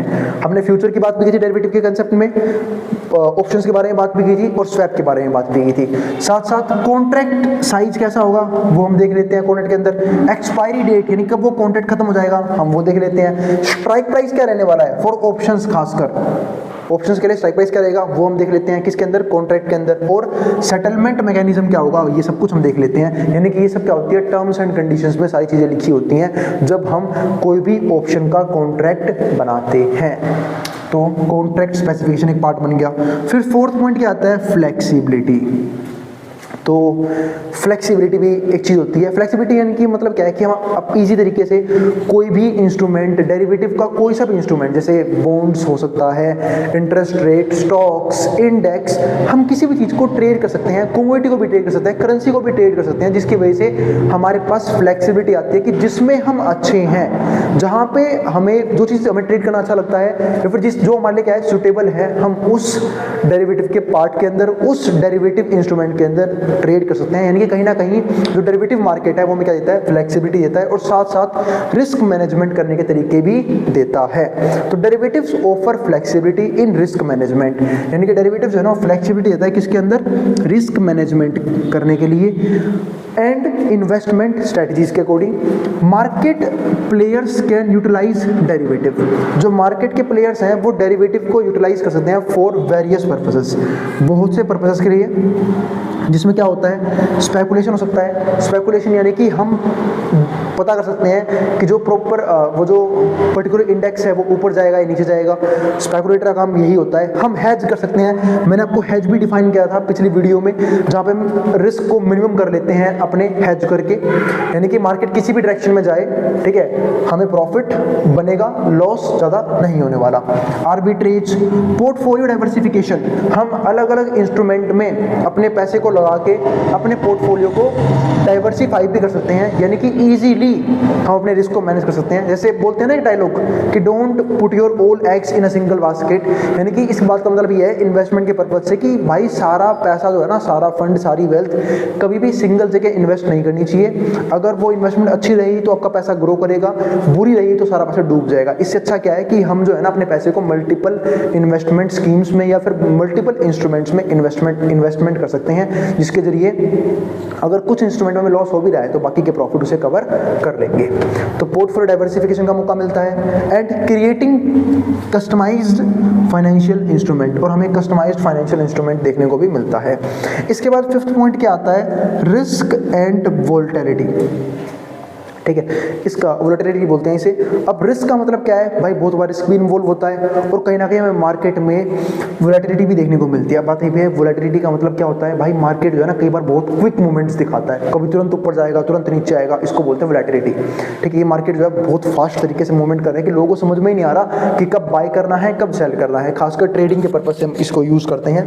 तो changes in price of underlying asset, जब भी अंडरलाइंग एसेट का प्राइस फटाफट चेंज हो तो उसको बोलते हैं कि मार्केट में वोलेटिलिटी बहुत ज्यादा है, और ऐसे केसेस में जो रिस्क है वो भी क्या होता है, बहुत ज्यादा बढ़ जाता है। Interest rate and other market factors can significantly impact the value of derivative.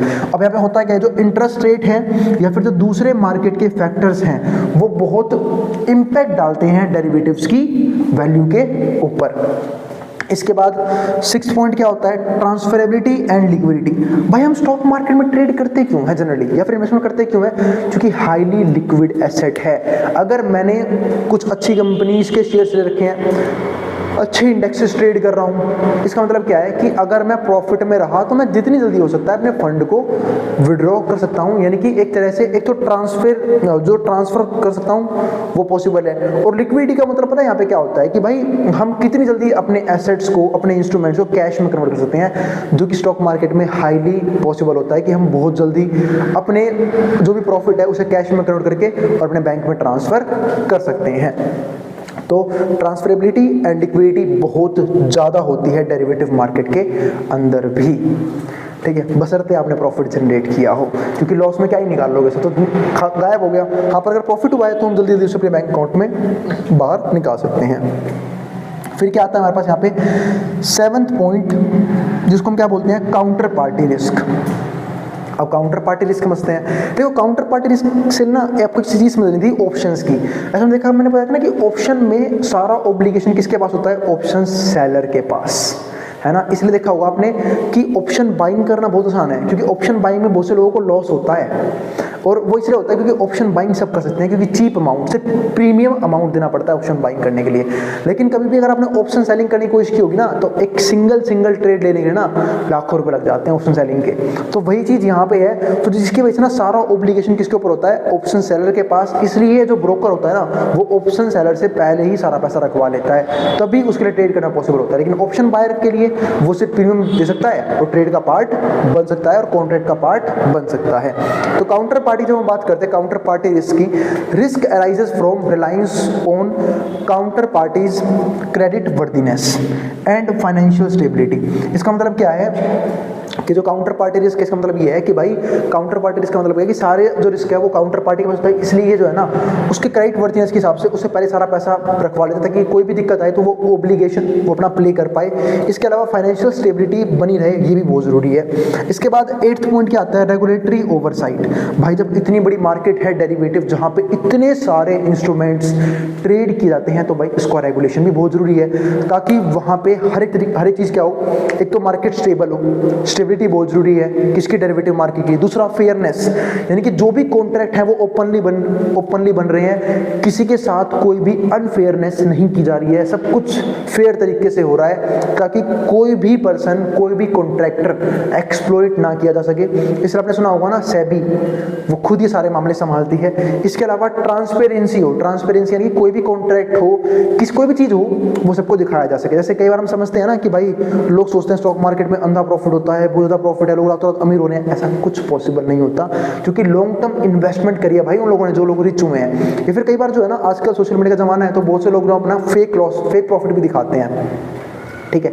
और जो कि सेबी का डाटा आता है बाकायदा, अगर आप देखोगे कभी भी तो सेबी डाटा रिलीज करती है कि 90% ट्रेडर्स लॉस में है, सिर्फ 10% ट्रेडर ही प्रॉफिट जनरेट कर पाते हैं, जो कहीं ना कहीं एक अच्छे लेवल पे स्ट्रेटजीज बना के, मतलब बहुत या तो रिच है और बहुत अच्छे तरीके से ट्रेडिंग करना जानते हैं। वही है 10% लोग जो 90% लोगों का पैसा लेके चले जाते हैं, और इसलिए वो ज़्यादा क्या होता है, रिच होते हैं। और बाकी ट्रेडर्स जो दिखाते हैं ना कि मैंने इतना प्रॉफिट कमा लिया, वो सब जनरली क्या होते हैं, फेक प्रॉफिट्स भी हो सकते हैं। तो उम्मीद है आपको सारा टॉपिक समझ में आ गया होगा। अब समझेंगे कि प्लेयर्स ऑफ डेरिवेटिव मार्केट कौन कौन होते हैं, यानी कि डेरिवेटिव मार्केट में कौन कौन से इंपॉर्टेंट प्लेयर्स हैं जो डेरिवेटिव मार्केट में ट्रेडिंग या फिर इन्वेस्टमेंट करने पे फोकस करते हैं। इसके अलावा आज हम एक और चीज समझने वाले हैं, एक तो एडवांटेज ऑफ डेरिवेटिव्स, डेरिवेटिव के एडवांटेज क्या हैं, दूसरा रिस्क क्या होता है डेरिवेटिव के साथ। तो ये सब हम डिस्कस करेंगे आज की वीडियो के अंदर, और इस कंप्लीट सीरीज के नोट्स भी ऑलरेडी प्रिपेयर हो चुके हैं with important question answer PDF. जिन बच्चों को नोट्स परचेज करने हैं वो इस नंबर पर जाए 9667836336 हमें व्हाट्सएप करके नोट्स भी ले सकते हैं। अब हम चालू करते हैं कंसेप्ट। तो पहले समझते हैं प्लेयर्स ऑफ डेरिवेटिव्स मार्केट। तो डेरिवेटिव मार्केट में 3 मेन प्लेयर्स हैं, पहला हेजर्स, दूसरा स्पेकुलेटर्स, तीसरा आर्बिट्रेटर्स। अब इनको समझते हैं। पहला प्लेयर क्या आता है, हेजर। अब हेजर कौन होता है, अब हेजर के लिए आपको ना हेज वर्ड का मतलब पता होना चाहिए, हेज वर्ड का मतलब पता होना चाहिए। एक प्रोसेस होता है हेजिंग। हेजिंग करने का मतलब होता है कि आप जो है ना वो अपने रिस्क को मैनेज करके चल रहे हो। जैसे मैंने आपको इसमें ना बिल्कुल स्टार्टिंग वाली वीडियो जो थी डेरिवेटिव की, वहां पे मैंने आपको एक पॉइंट एक्सप्लेन किया था, जहां पे मैंने आपको ये समझाया था कि एक ट्रेडर जो है ना वो मार्केट की दोनों साइड्स को लेके अपनी पोजीशन को कई बार हेज करके चलता है।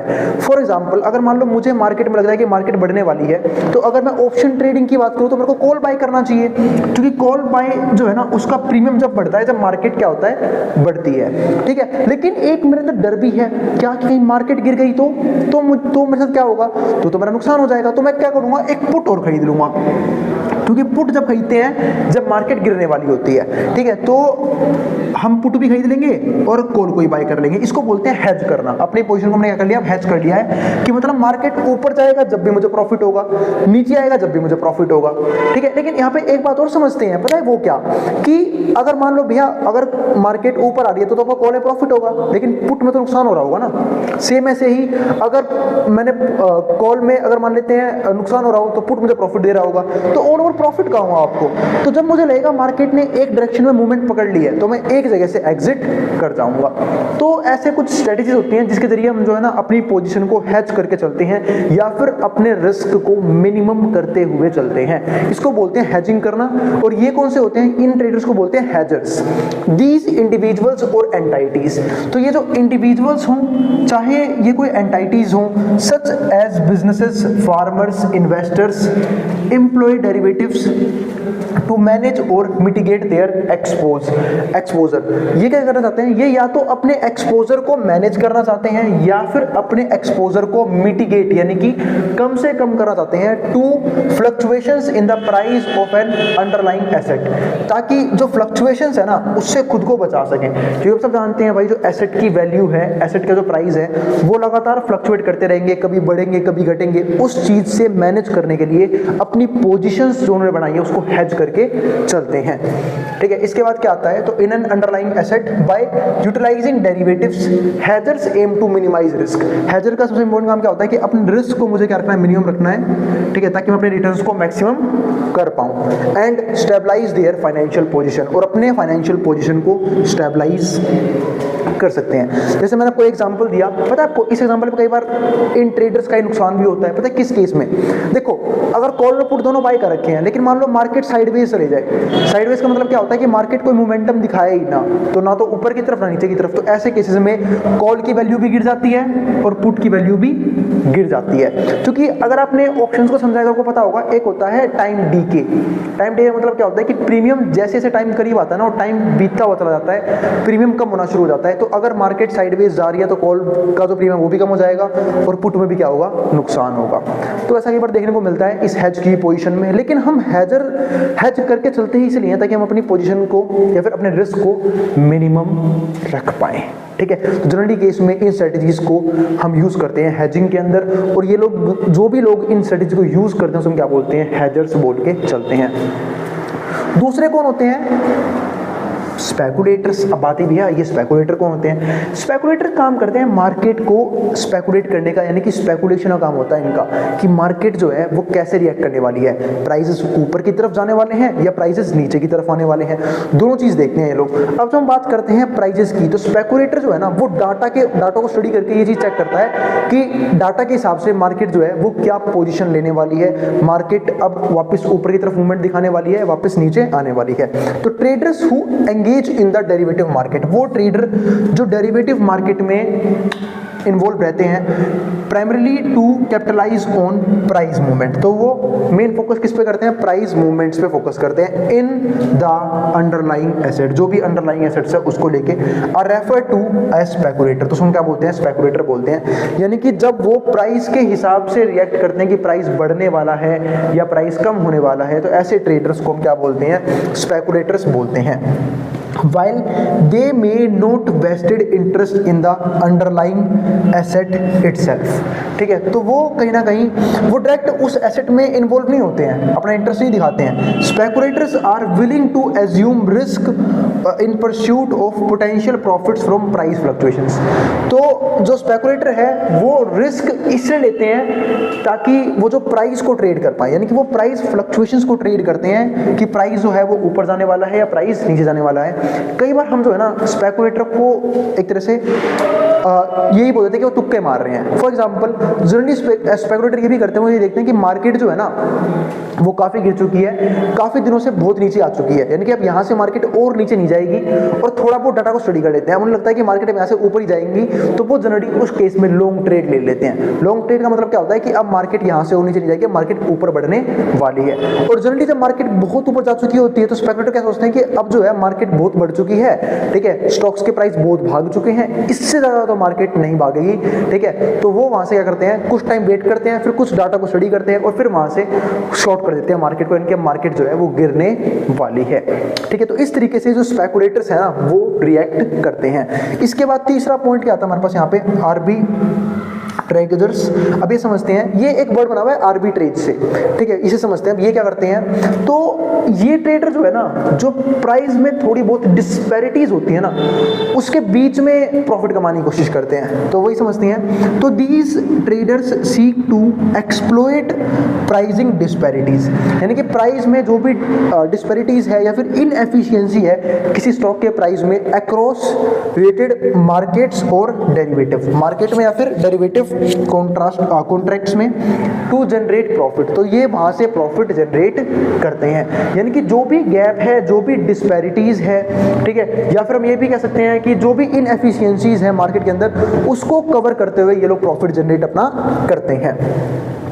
आर्बिट्रेजर्स कैपिटलाइज ऑन प्राइस डिफरेंशियल्स, ये कहीं ना कहीं कैपिटलाइज करते हैं प्राइस डिफरेंशियल्स को, यानी कि प्राइस में डिफरेंस को अपना प्रॉफिट बनाते हैं by simultaneously buy and selling, यानी कि लगातार खरीद के और बेच के कंपेरेबल एसेट्स को और कॉन्ट्रैक्ट को, aiming to secure risk free returns, जहां से वो कहीं ना कहीं रिस्क फ्री रिटर्न जनरेट करते हैं। इसके बाद their activities play a role in maintaining prices, अब इनकी जो एक्टिविटीज है ना, वो कहीं ना कहीं एक तरह से एक इंपॉर्टेंट रोल प्ले करती है कि प्राइस को मेंटेन रखना है, यानी कि प्राइस इक्विलिब्रियम को मेंटेन रखना है अक्रॉस वेरियस मार्केट प्लेसेस, हर एक मार्केट इंस्ट्रूमेंट में और हर एक मार्केट प्लेस में।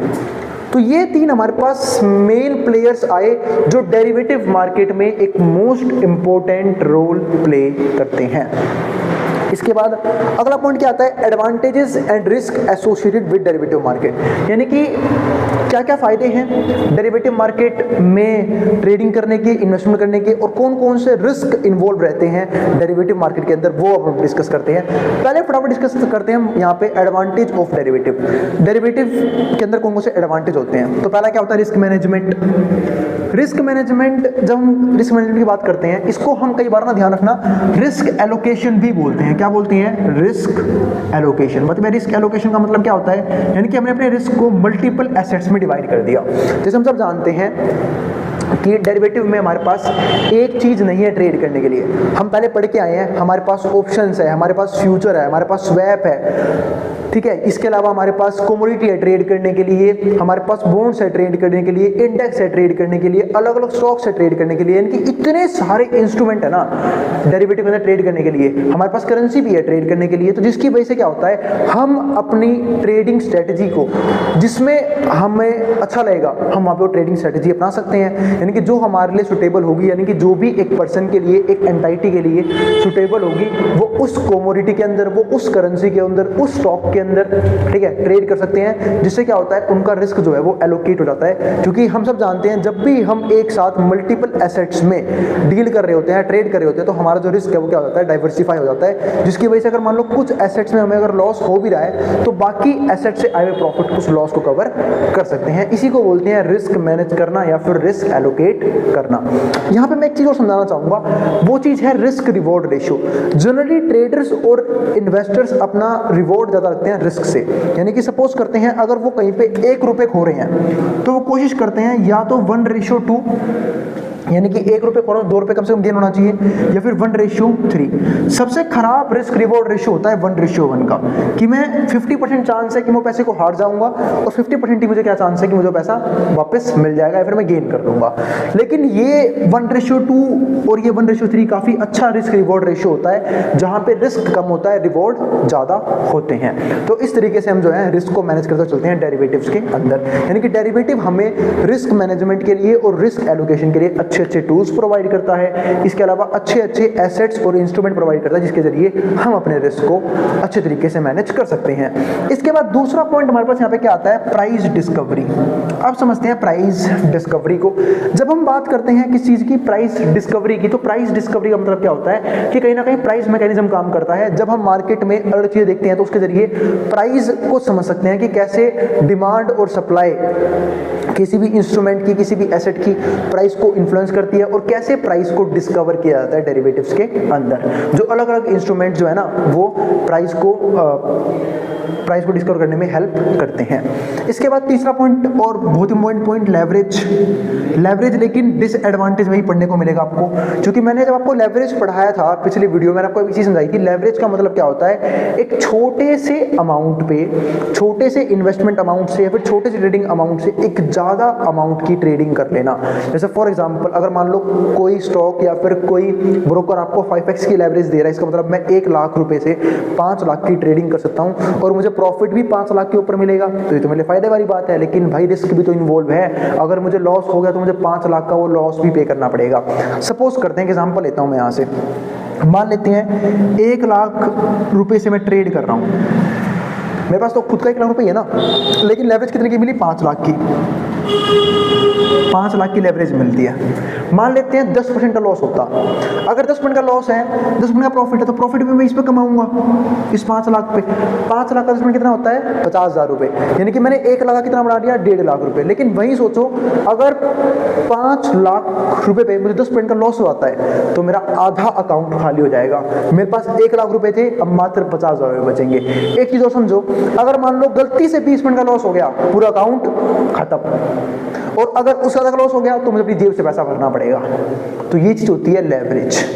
तो लेवरेज बहुत इंपॉर्टेंट चीज होती है अगर प्रॉपर तरीके से उसे यूज किया जाए तो ये तो मैंने आपको कम लेवरेज बताया 5x का। अब अगर आप 4x में देखोगे तो 4x में लेवरेज बहुत ज्यादा होता है, 500x भी होता है, 50x भी होता है, यानी कि हम 1-1 लाख रुपए से करोड़ों तक की जो है ना ट्रेडिंग कर सकते हैं, तो वो लेवरेज मिलता है हमें। तो लेवरेज में ना मैं मानता हूँ एक्सपोजर ज़्यादा मिलता है, प्रॉफिट हम अच्छा कमा सकते हैं अगर हमें ट्रेडिंग अच्छे से करनी आती है तो, लेकिन नुकसान भी बहुत बड़े लेवल पे हो सकता है। क्यों हो सकता है, क्योंकि रिस्क भी साथ साथ बढ़ जाता है। जैसे जैसे हम अपना लेवरेज बढ़ाते हैं वैसे वैसे रिस्क भी बढ़ता हुआ चला जाता है। इसके बाद फोर्थ पॉइंट क्या आता है, पोर्टफोलियो डाइवर्सिफिकेशन।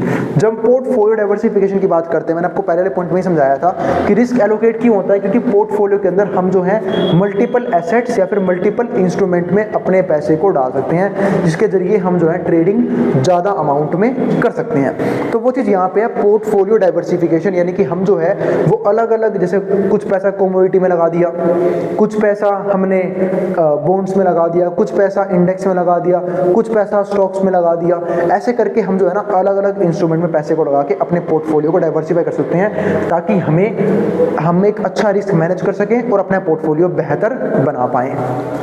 इसके बाद फिफ्थ पॉइंट क्या है, स्पेकुलेटिव अपॉर्चुनिटी।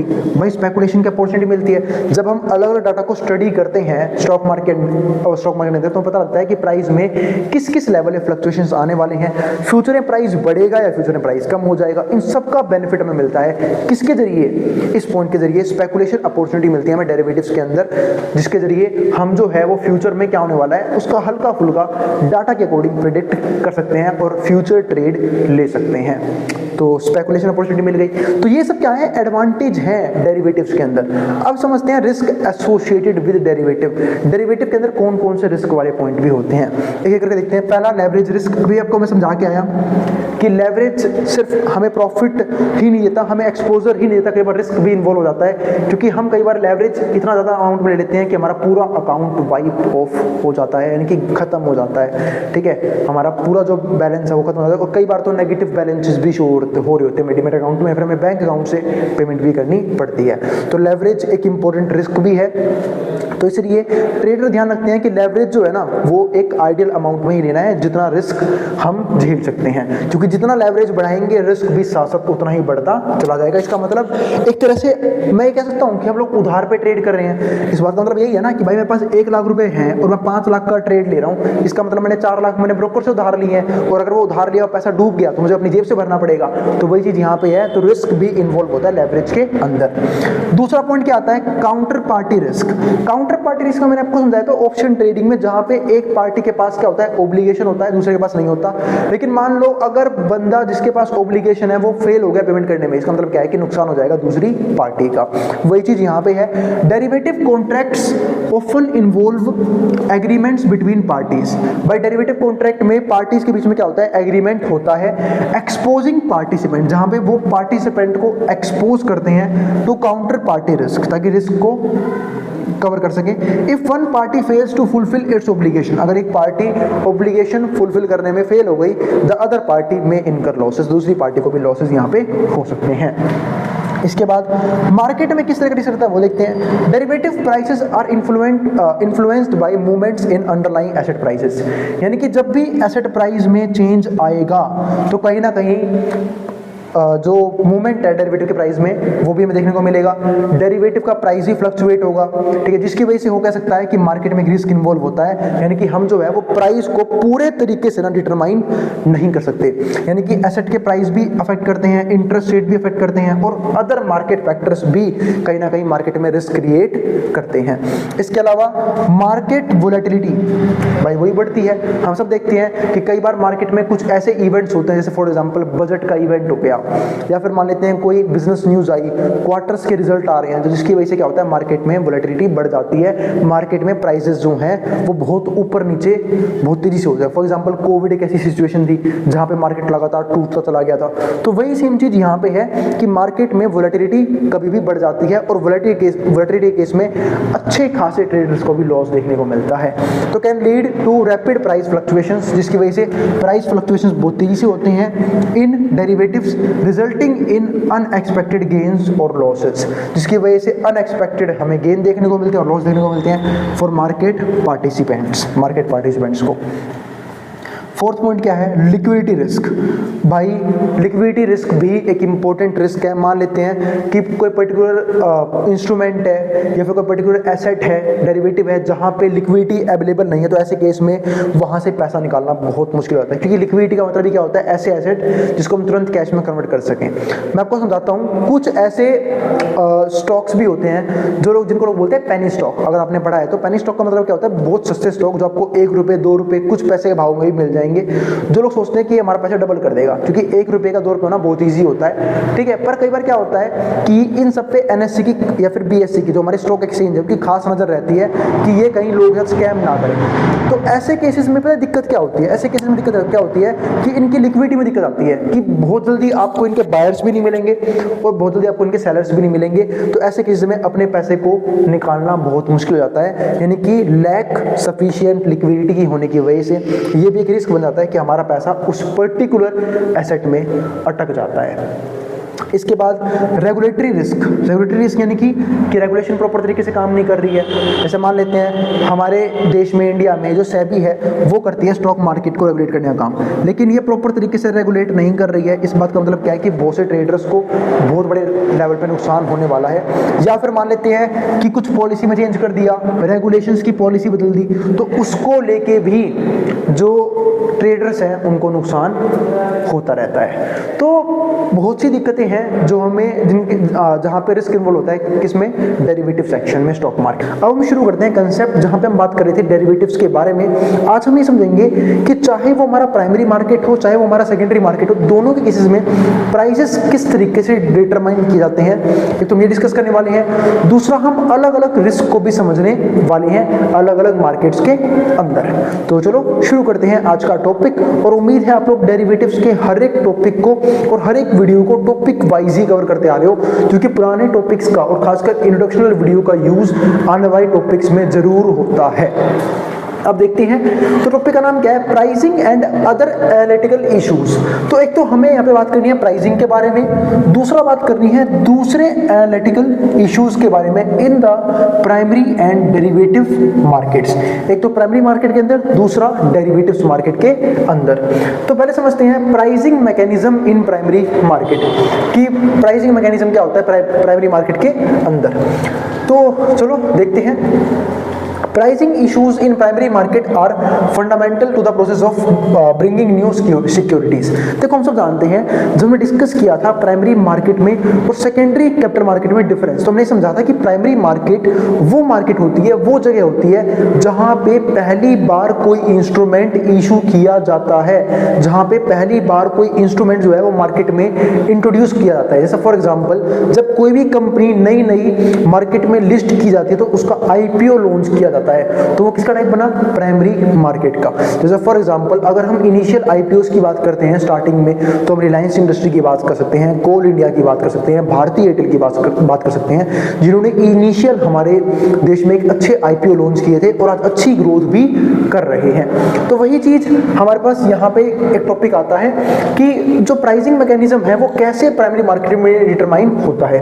तो हम सब जानते हैं जो प्राइमरी प्राइसिंग इश्यूज हैं in primary markets are fundamental, ये सब fundamental process of bringing new securities होते हैं to the market such as initial public offerings. जैसे फॉर एग्जांपल आईपीओज लॉन्च होते हैं और आईपीओ में ये दिखाया जाता है कि एक कंपनी को कितने पैसे की जरूरत है और उसी के हिसाब से वहां पे प्राइसिंग का जो है ना कंसेप्ट आता है। तो ये एक इंपॉर्टेंट पॉइंट आता है। And other forms of primary offerings, और यहाँ पे दूसरे फॉर्म्स भी होते हैं प्राइमरी ऑफरिंग्स के। इन द प्राइमरी मार्केट, जब हम प्राइमरी मार्केट की बात कर रहे हैं, companies raise capital by issuing new shares, यानी कंपनी जो है ना एक तरह से नए कैपिटल को मंगवाने की कोशिश करती है नए शेयर्स को इशू करके, यानी कि जो कंपनीज हैं वो कैपिटल रेज तो करती है लेकिन नए शेयर्स को इशू करके और डेट सिक्योरिटीज को इशू करके to investors for the first time. अब एक चीज समझते हैं यहाँ पे, तो बात आती है भैया इस आईपीओ में और डेट सिक्योरिटी में डिफरेंस क्या होता है। देखो जब हम बात करते हैं ना आईपीओ की, तो आईपीओ में कहीं ना कहीं कंपनीज जो है ना वो इक्विटी देती है अपने कंपनी की, यानी कि इक्विटी शेयर करते हैं नॉर्मल लोगों से। और एक सिंपल सी बात है, जब हम इक्विटीज खरीदते हैं, फॉर एग्जांपल जब हम कहीं ना कहीं रिलायंस की इक्विटीज खरीद रहे हैं या फिर भारतीय एयरटेल की शेयर्स खरीद रहे हैं, तो उनकी इक्विटीज खरीदते हैं, इनकी कहीं ना कहीं हिस्सेदारी हमारी बनती है उस कंपनी के अंदर।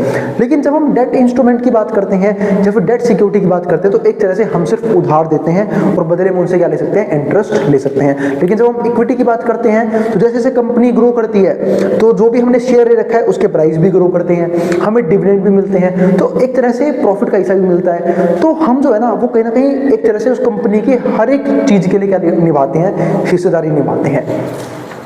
तो वो चीज होती है। तो price mechanisms in primary markets very depending on factors, तो कुछ फैक्टर्स पे जो है ना प्राइस मैकेनिज्म डिपेंड करता है, जैसे कि मार्केट कंडीशंस कैसी हैं उसके हिसाब से प्राइस सेट हो जाएगा, या फिर इन्वेस्टर्स सेंटीमेंट, इन्वेस्टर का सेंटीमेंट कैसा है, और रेगुलेटरी रिक्वायरमेंट्स, और जो रेगुलेशन है। जैसे फॉर एग्जांपल भाई जब भी कोई कंपनी अपना आईपीओ लेके आती है, इसका मतलब क्या है कि वो स्टॉक मार्केट में अपने आप को लिस्ट करवा रही है, तो उसे परमिशन लेनी पड़ती है सेबी से। सेबी कौन होती है, रेगुलेटरी बॉडी। तो भाई जब तक वो इसकी रिक्वायरमेंट को नहीं मानेंगे, जब तक सेबी को नहीं लगता कि वो कंपनी सही में इस लायक है कि उसे स्टॉक मार्केट में लेके आया जा सकता है, तब तक वो कंपनी अपना आईपीओ स्टॉक मार्केट में अंदर नहीं लेके आ सकती। आपने पास्ट में से बहुत से डाटा देखे होंगे जहां पे ऐसी कंपनीज भी थी जिनको सेबी ने मार्केट में एंटर ही नहीं करने दिया, मतलब उनका आईपीओ रिजेक्ट कर दिया गया। तो वो पॉइंट आता है। तो ये तो क्या हमारा पहला पॉइंट कि प्राइमरी मार्केट में प्राइसिंग किस तरीके से की जाती है। अब समझते हैं अगले पॉइंट को, फ्री प्राइसिंग रिजीम। अब इस फ्री प्राइसिंग रिजीम में क्या है, मतलब आप प्राइस को फ्री छोड़ दो। देखो जब भी हम प्राइस को फ्री छोड़ते हैं ना, इस बात का मतलब ये है कि जो मार्केट है उसमें डिमांड और सप्लाई दोनों मिलके प्राइस को डिटरमाइन करेंगे।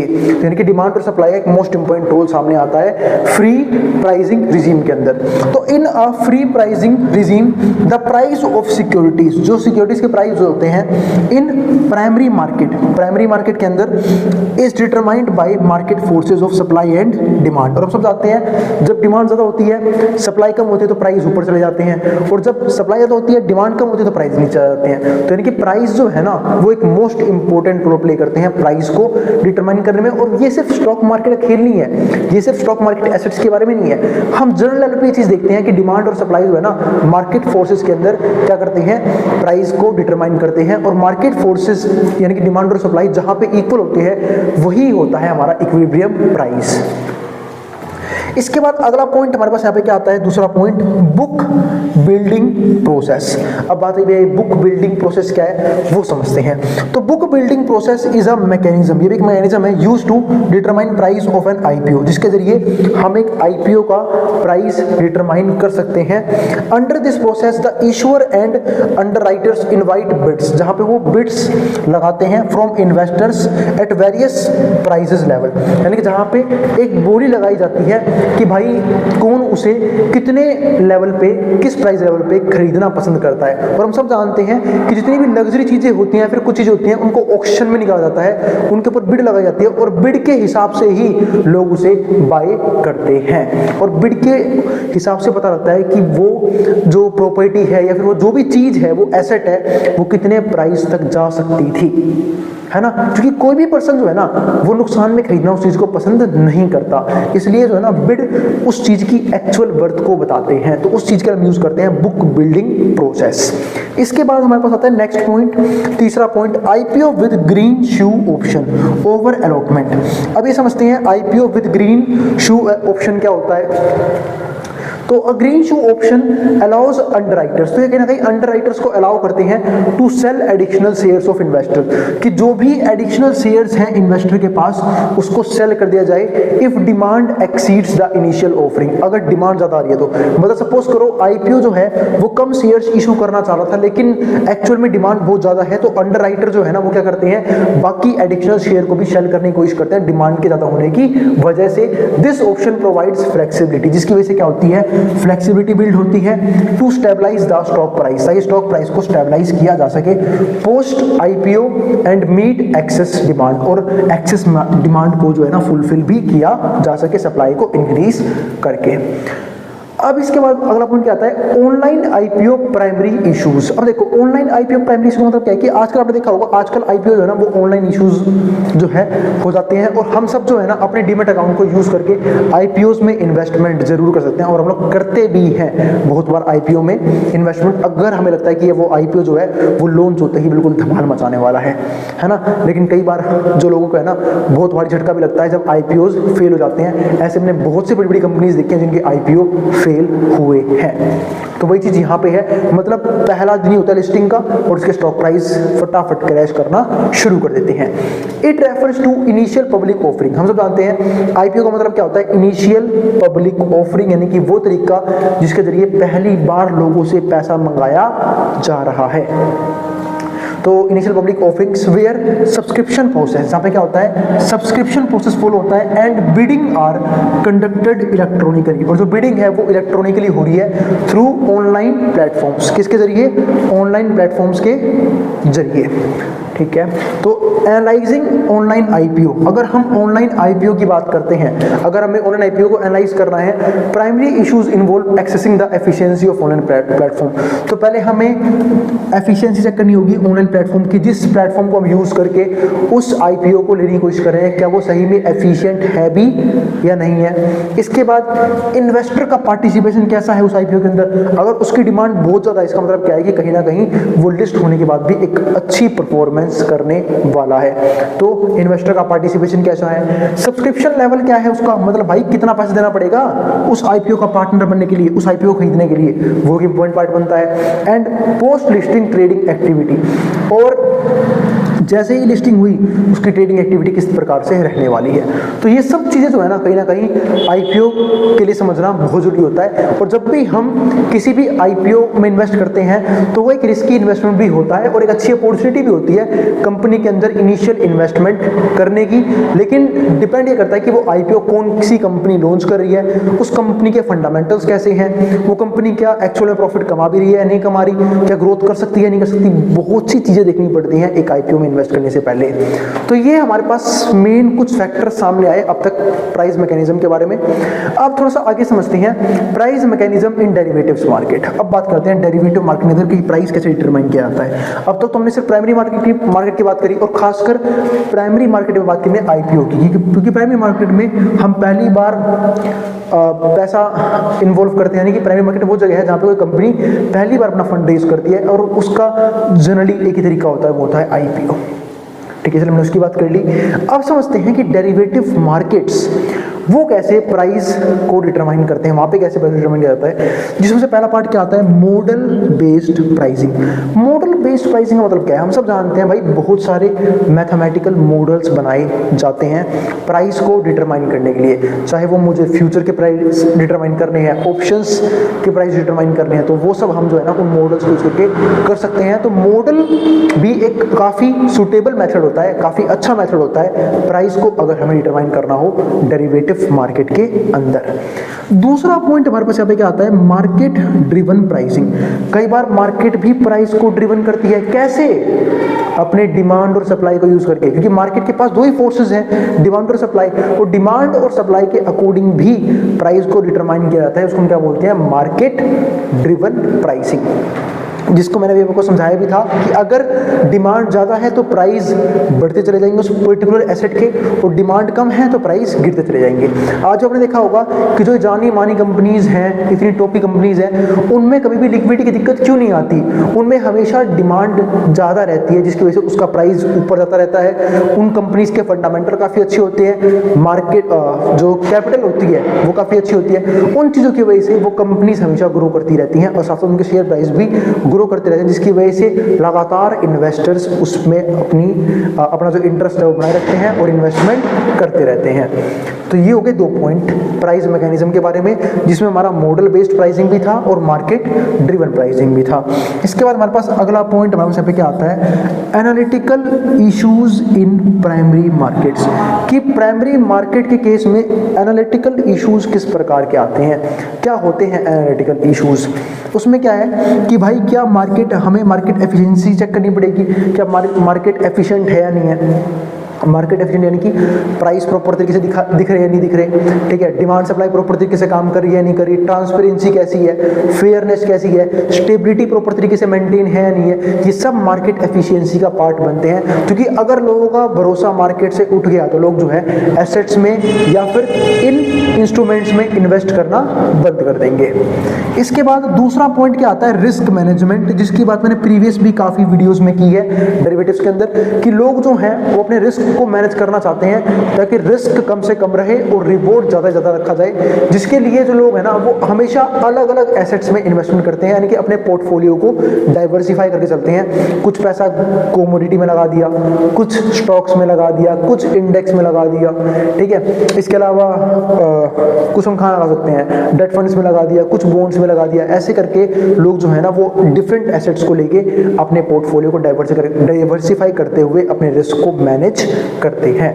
तो ये एक इंपॉर्टेंट पॉइंट आता है। इसके बाद तीसरा, रेगुलेटरी कंप्लायंस। अब बात ये, इस रेगुलेटरी कंप्लायंस का मतलब क्या है भाई? रेगुलेटरी कंप्लायंस का मतलब ये है कि रेगुलेशन होना चाहिए ना उस पूरी मार्केट पे, है ना, कि भाई कंट्रोल में रहे मार्केट मिसबिहेव ना करे, ठीक है, फेयरनेस रहे मार्केट के अंदर, स्टेबिलिटी मेंटेन रहे, ठीक है। ये सब चीज़ें बहुत ज़रूरी हैं, जिसके लिए मार्केट के अंदर एक रेगुलेटरी बॉडी होनी चाहिए। जैसे इंडियन स्टॉक मार्केट में हम सेबी की बात करते हैं, क्योंकि सेबी का काम क्या होता है, स्टॉक मार्केट को देखना कि कोई भी इंडिविजुअल ट्रेडर या फिर रिटेल ट्रेडर को लॉस ना हो, और मार्केट में जो भी ट्रांजैक्शंस हो रहे हैं, जो भी कॉन्ट्रैक्ट्स बन रहे हैं, वो प्रॉपर तरीके से फॉलो हो और हर एक काम प्रॉपर तरीके से होना चाहिए। वो सब देखना किसका काम है, सेबी का काम है। इसके बाद चलते हैं लास्ट पॉइंट की तरफ, analytical issues in derivative market. ये तो हो गई प्राइमरी मार्केट के बारे में बात कि प्राइमरी मार्केट में काम किस तरीके से होता है, ठीक है। इसके बाद बात करते हैं एनालिटिकल इश्यूज डेरिवेटिव मार्केट में किस तरीके। एक तो पहली बात वोलेटिलिटी जो है ना एक बहुत मोस्ट इंपॉर्टेंट पॉइंट बनता है, क्योंकि इतने सारे एसेट्स हैं जहां पे लगातार डिमांड और सप्लाई फ्लक्चुएट होती रहती है, जिसकी वजह से प्राइसेस भी लगातार फ्लक्चुएट होते रहते हैं, और उसी प्राइसेस के फ्लक्चुएशन को हम क्या बोलते हैं, वोलेटिलिटी बोलते हैं। और जब भी मार्केट में वोलेटिलिटी बहुत ज़्यादा होती है तो जो ट्रेडर्स हैं या फिर जो इन्वेस्टर्स हैं उन्हें लॉस देखने को मिलता है, क्योंकि उन्हें पता ही नहीं होता कि मार्केट क्या डायरेक्शन लेने वाली है, क्या मार्केट ऊपर जाएगी या मार्केट नीचे आएगी, है ना। तो बहुत मुश्किल होता है ऐसे केसेस में मार्केट को समझना, जिसकी वजह से लोग जो है जनरली केसेस में क्या करते हैं, लॉस करते हैं। इसके बाद अगला पॉइंट हमारे से क्या आता है, रिस्क मेजरमेंट। भाई रिस्क को मेजर नहीं कर पा रहे बहुत सारे लोग, तो रिस्क मेजरमेंट करना बहुत जरूरी है कि जो हमारा रिस्क है वो कितना रहने वाला है, और अपने रिस्क एपेटाइट के अकॉर्डिंग ही रिस्क लेना चाहिए। जैसे कुछ लोग रिस्क अवर्स लोग होते हैं, रिस्क अवर्जन बोलते हैं उसे, कि जिनको रिस्क लेना बिल्कुल पसंद नहीं होता, ठीक है। कुछ लोग मॉडरेट रिस्क लेते हैं, और कुछ लोग होते हैं रिस्क लविंग पर्सन, जिन्हें रिस्क पसंद होता है क्योंकि वो हायर रिवॉर्ड जनरेट करना चाहते हैं, क्योंकि डायलॉग होता है ना, higher the risk higher the profit. तो उसके हिसाब से जो है ना अपना अपना रिस्क मेजरमेंट करना आना बहुत जरूरी है। और ये भी एक एनालिटिकल इशू बनता है, क्योंकि रिस्क अब हर एसेट में अलग अलग एसेट में अलग अलग प्रकार का होता है, ठीक है, वो समझना काफी इंपॉर्टेंट है। इसके बाद एसेट कोरिलेशन। भाई जब हम इतने सारे एसेट की बात कर रहे हैं एक साथ डेरिवेटिव मार्केट के अंदर, अंदर, जैसे करेंसी की बात कर ली, कमोडिटी की बात कर ली, बॉन्ड की बात कर ली, स्टॉक इंडेक्स की बात कर ली, मार्केट इंडेक्स की बात कर ली। जब हम इतने सारे में ट्रेड करने वाले हैं तो हमें इनके बीच में कोरिलेशन भी समझना पड़ेगा कि ये आपस में कैसे कोरिलेट करते हैं, ताकि हम जो है वो अपने रिस्क को कम से कम रख के अपने रिवॉर्ड को मैक्सिमम कर पाएं। इसके बाद और ध्यान रखना, आपको ये सारे पॉइंट जो मैंने यहाँ पे लिखे हैं वो आपको डीप में एक्सप्लेन करने हैं, और नोट्स में भी मैंने इन सारे पॉइंट को डीप में एक्सप्लेन कर रखा है, क्योंकि एग्जाम में सिर्फ नाम लिखने से काम नहीं चलेगा, एग्जाम में एक्सप्लेनेशन भी देनी पड़ेगी आपको, जैसे मैं आपको समझा रहा हूँ। फोर्थ पॉइंट क्या आता है? Regulatory compliance. रेगुलेटरी मैंने आपको समझाया ही कि जब तक रेगुलेटरी बॉडी नहीं होगी तब तक स्टॉक मार्केट में काम प्रॉपर तरीके से चले जरूरी नहीं है। जैसे प्राइमरी मार्केट में मैंने आपको कुछ एग्जांपल्स दे दिए थे, पर जब हम प्राइमरी मार्केट की बात करते हैं ना इशूज़ की, तो वहाँ पे सेबी का मेन काम क्या आता है कि भाई हम आईपीओ लॉन्च तो कर रहे हैं, जैसे मैंने आपको बताया कि आईपीओ वही लॉन्च होंगे तो सेबी के अकॉर्डिंग परफेक्ट है स्टॉक मार्केट के लिए, जिनमें किसी प्रकार की दिक्कत ना हो, कोई धांधली वगैरह ना हो, ट्रांसपेरेंट प्रॉपर होना चाहिए, वो कंपनी ट्रांसपेरेंट होनी चाहिए। पता लगे फॉल्स प्रॉफिट दिखा रखे हैं तो दिक्कत होगी इन्वेस्टर्स को, तो ऐसे केसेस में सेबी जो है ना आईपीओ को रिजेक्ट कर देती है। यानी कि प्राइमरी मार्केट में सेबी का मेन इंपॉर्टेंट काम क्या है कि वही कंपनी स्टॉक मार्केट में आएंगी जो सही में अच्छे तरीके से अपने सारे फंक्शंस को परफॉर्म करती है, जिनके अकाउंट्स की जो बुक्स हैं वो प्रॉपर मेंटेन्ड है, जो प्रॉफिट सही दिखाती हैं, कोई भी फॉल्स इंफॉर्मेशन शेयर नहीं करती लोगों के साथ। इसके बाद अगला पॉइंट क्या आता है हमारे पास? Fifth point, liquidity assessment. इस बात का मतलब ये है कि ऐसे एसेट्स में ही इन्वेस्ट किया जाए जिसकी लिक्विडिटी बहुत ज़्यादा है, जिसकी ट्रेडिंग हमेशा होती रहती है, जिसका ट्रेडिंग वॉल्यूम बहुत ज़्यादा होता है। क्योंकि मान लो अगर हमने कभी भी ऐसे एसेट्स को ले लिया जिसका ट्रेडिंग वॉल्यूम बहुत कम है, जो जल्दी ट्रेड नहीं होते, या फिर जहाँ पे लिक्विडिटी कम होती है, तो ऐसे केसेस में हम उस ट्रेड में फंस सकते हैं और जिसमें हमें एक अच्छा खासा लॉस देखने को मिल सकता है। तो लिक्विडिटी समझना उस पर्टिकुलर इंस्ट्रूमेंट के अंदर वही बहुत ज़रूरी है। इसके अलावा स्ट्रेस टेस्टिंग, भाई जब ये सारी चीज़ें पढ़ेंगे एज अ इन्वेस्टर हम, तो हमें थोड़ा सा स्ट्रेस भी लेना पड़ेगा, क्योंकि हमें इतनी सारी चीज़ समझनी है एज ए इन्वेस्टर। लोग बोलते हैं ना कि ट्रेडिंग करना बहुत ईजी है, नहीं भाई, ट्रेडिंग के लिए जो ट्रेडर्स हैं वो पूरे टाइम एक्टिव रहते हैं, बहुत ज़्यादा लंबे टाइम तक। यानी कि ट्रेड लेना तो चलो कुछ टाइम का काम है, लेकिन उसके पीछे जो स्टडी की है उन्होंने, उसके पीछे जो उन्होंने डाटा तैयार किया है, उसके पीछे जो उन्होंने कहीं ना कहीं मेहनत की है, वो काफ़ी बड़ी होती है, जो लोगों को नज़र नहीं आती। वो चीज़ भी इंपॉर्टेंट होती है, क्योंकि ट्रेडिंग भले ही 10 मिनट का खेल हो कि 10 मिनट में, पर उसका एक्सपीरियंस भी काम करता है, ट्रेडर की अपनी साइकोलॉजी भी होती है, बहुत सी चीज़ें देखनी पड़ती है ट्रेडर को, तब जाके वो प्लान करके एक एक ट्रेड को एग्जीक्यूट करते हैं। तो उम्मीद है आपको सारे पॉइंट समझ में आ गए होंगे। अब हम बात करेंगे अगली वीडियो में इसे नेक्स्ट कंसेप्ट के बारे में, डेरिवेटिव्स के। तो उम्मीद है आपको सारे टॉपिक समझ में आ रहे हैं। फिर भी कोई भी डाउट, कोई भी क्वेरी, कोई भी सजेशन हो ना, आप कमेंट बॉक्स में कमेंट कर देना, मैं उस क्वेरी को सोल्व करने की पूरी कोशिश करूंगा। और भाई अगर वीडियो पसंद आई हो तो वीडियो को लाइक भी कर देना और चैनल को सब्सक्राइब भी कर देना ऐसी वीडियोज़ के लिए। उन बच्चों में शेयर भी कर देना जिन बच्चों का एग्जाम होने वाला हो सेम सब्जेक्ट का। अब हम मिलेंगे अगली वीडियो में जहाँ पे हम बात करेंगे नेक्स्ट कंसेप्ट के बारे में। अब जिसको जो उतारना उतार सकता है, मैं ड्रॉइंग बोर्ड के सामने से नोट्स के लिए आप इस समय व्हाट्सएप के नोट्स भी ले सकते हैं, जिसको जो उतारना है वो उतार सकता है।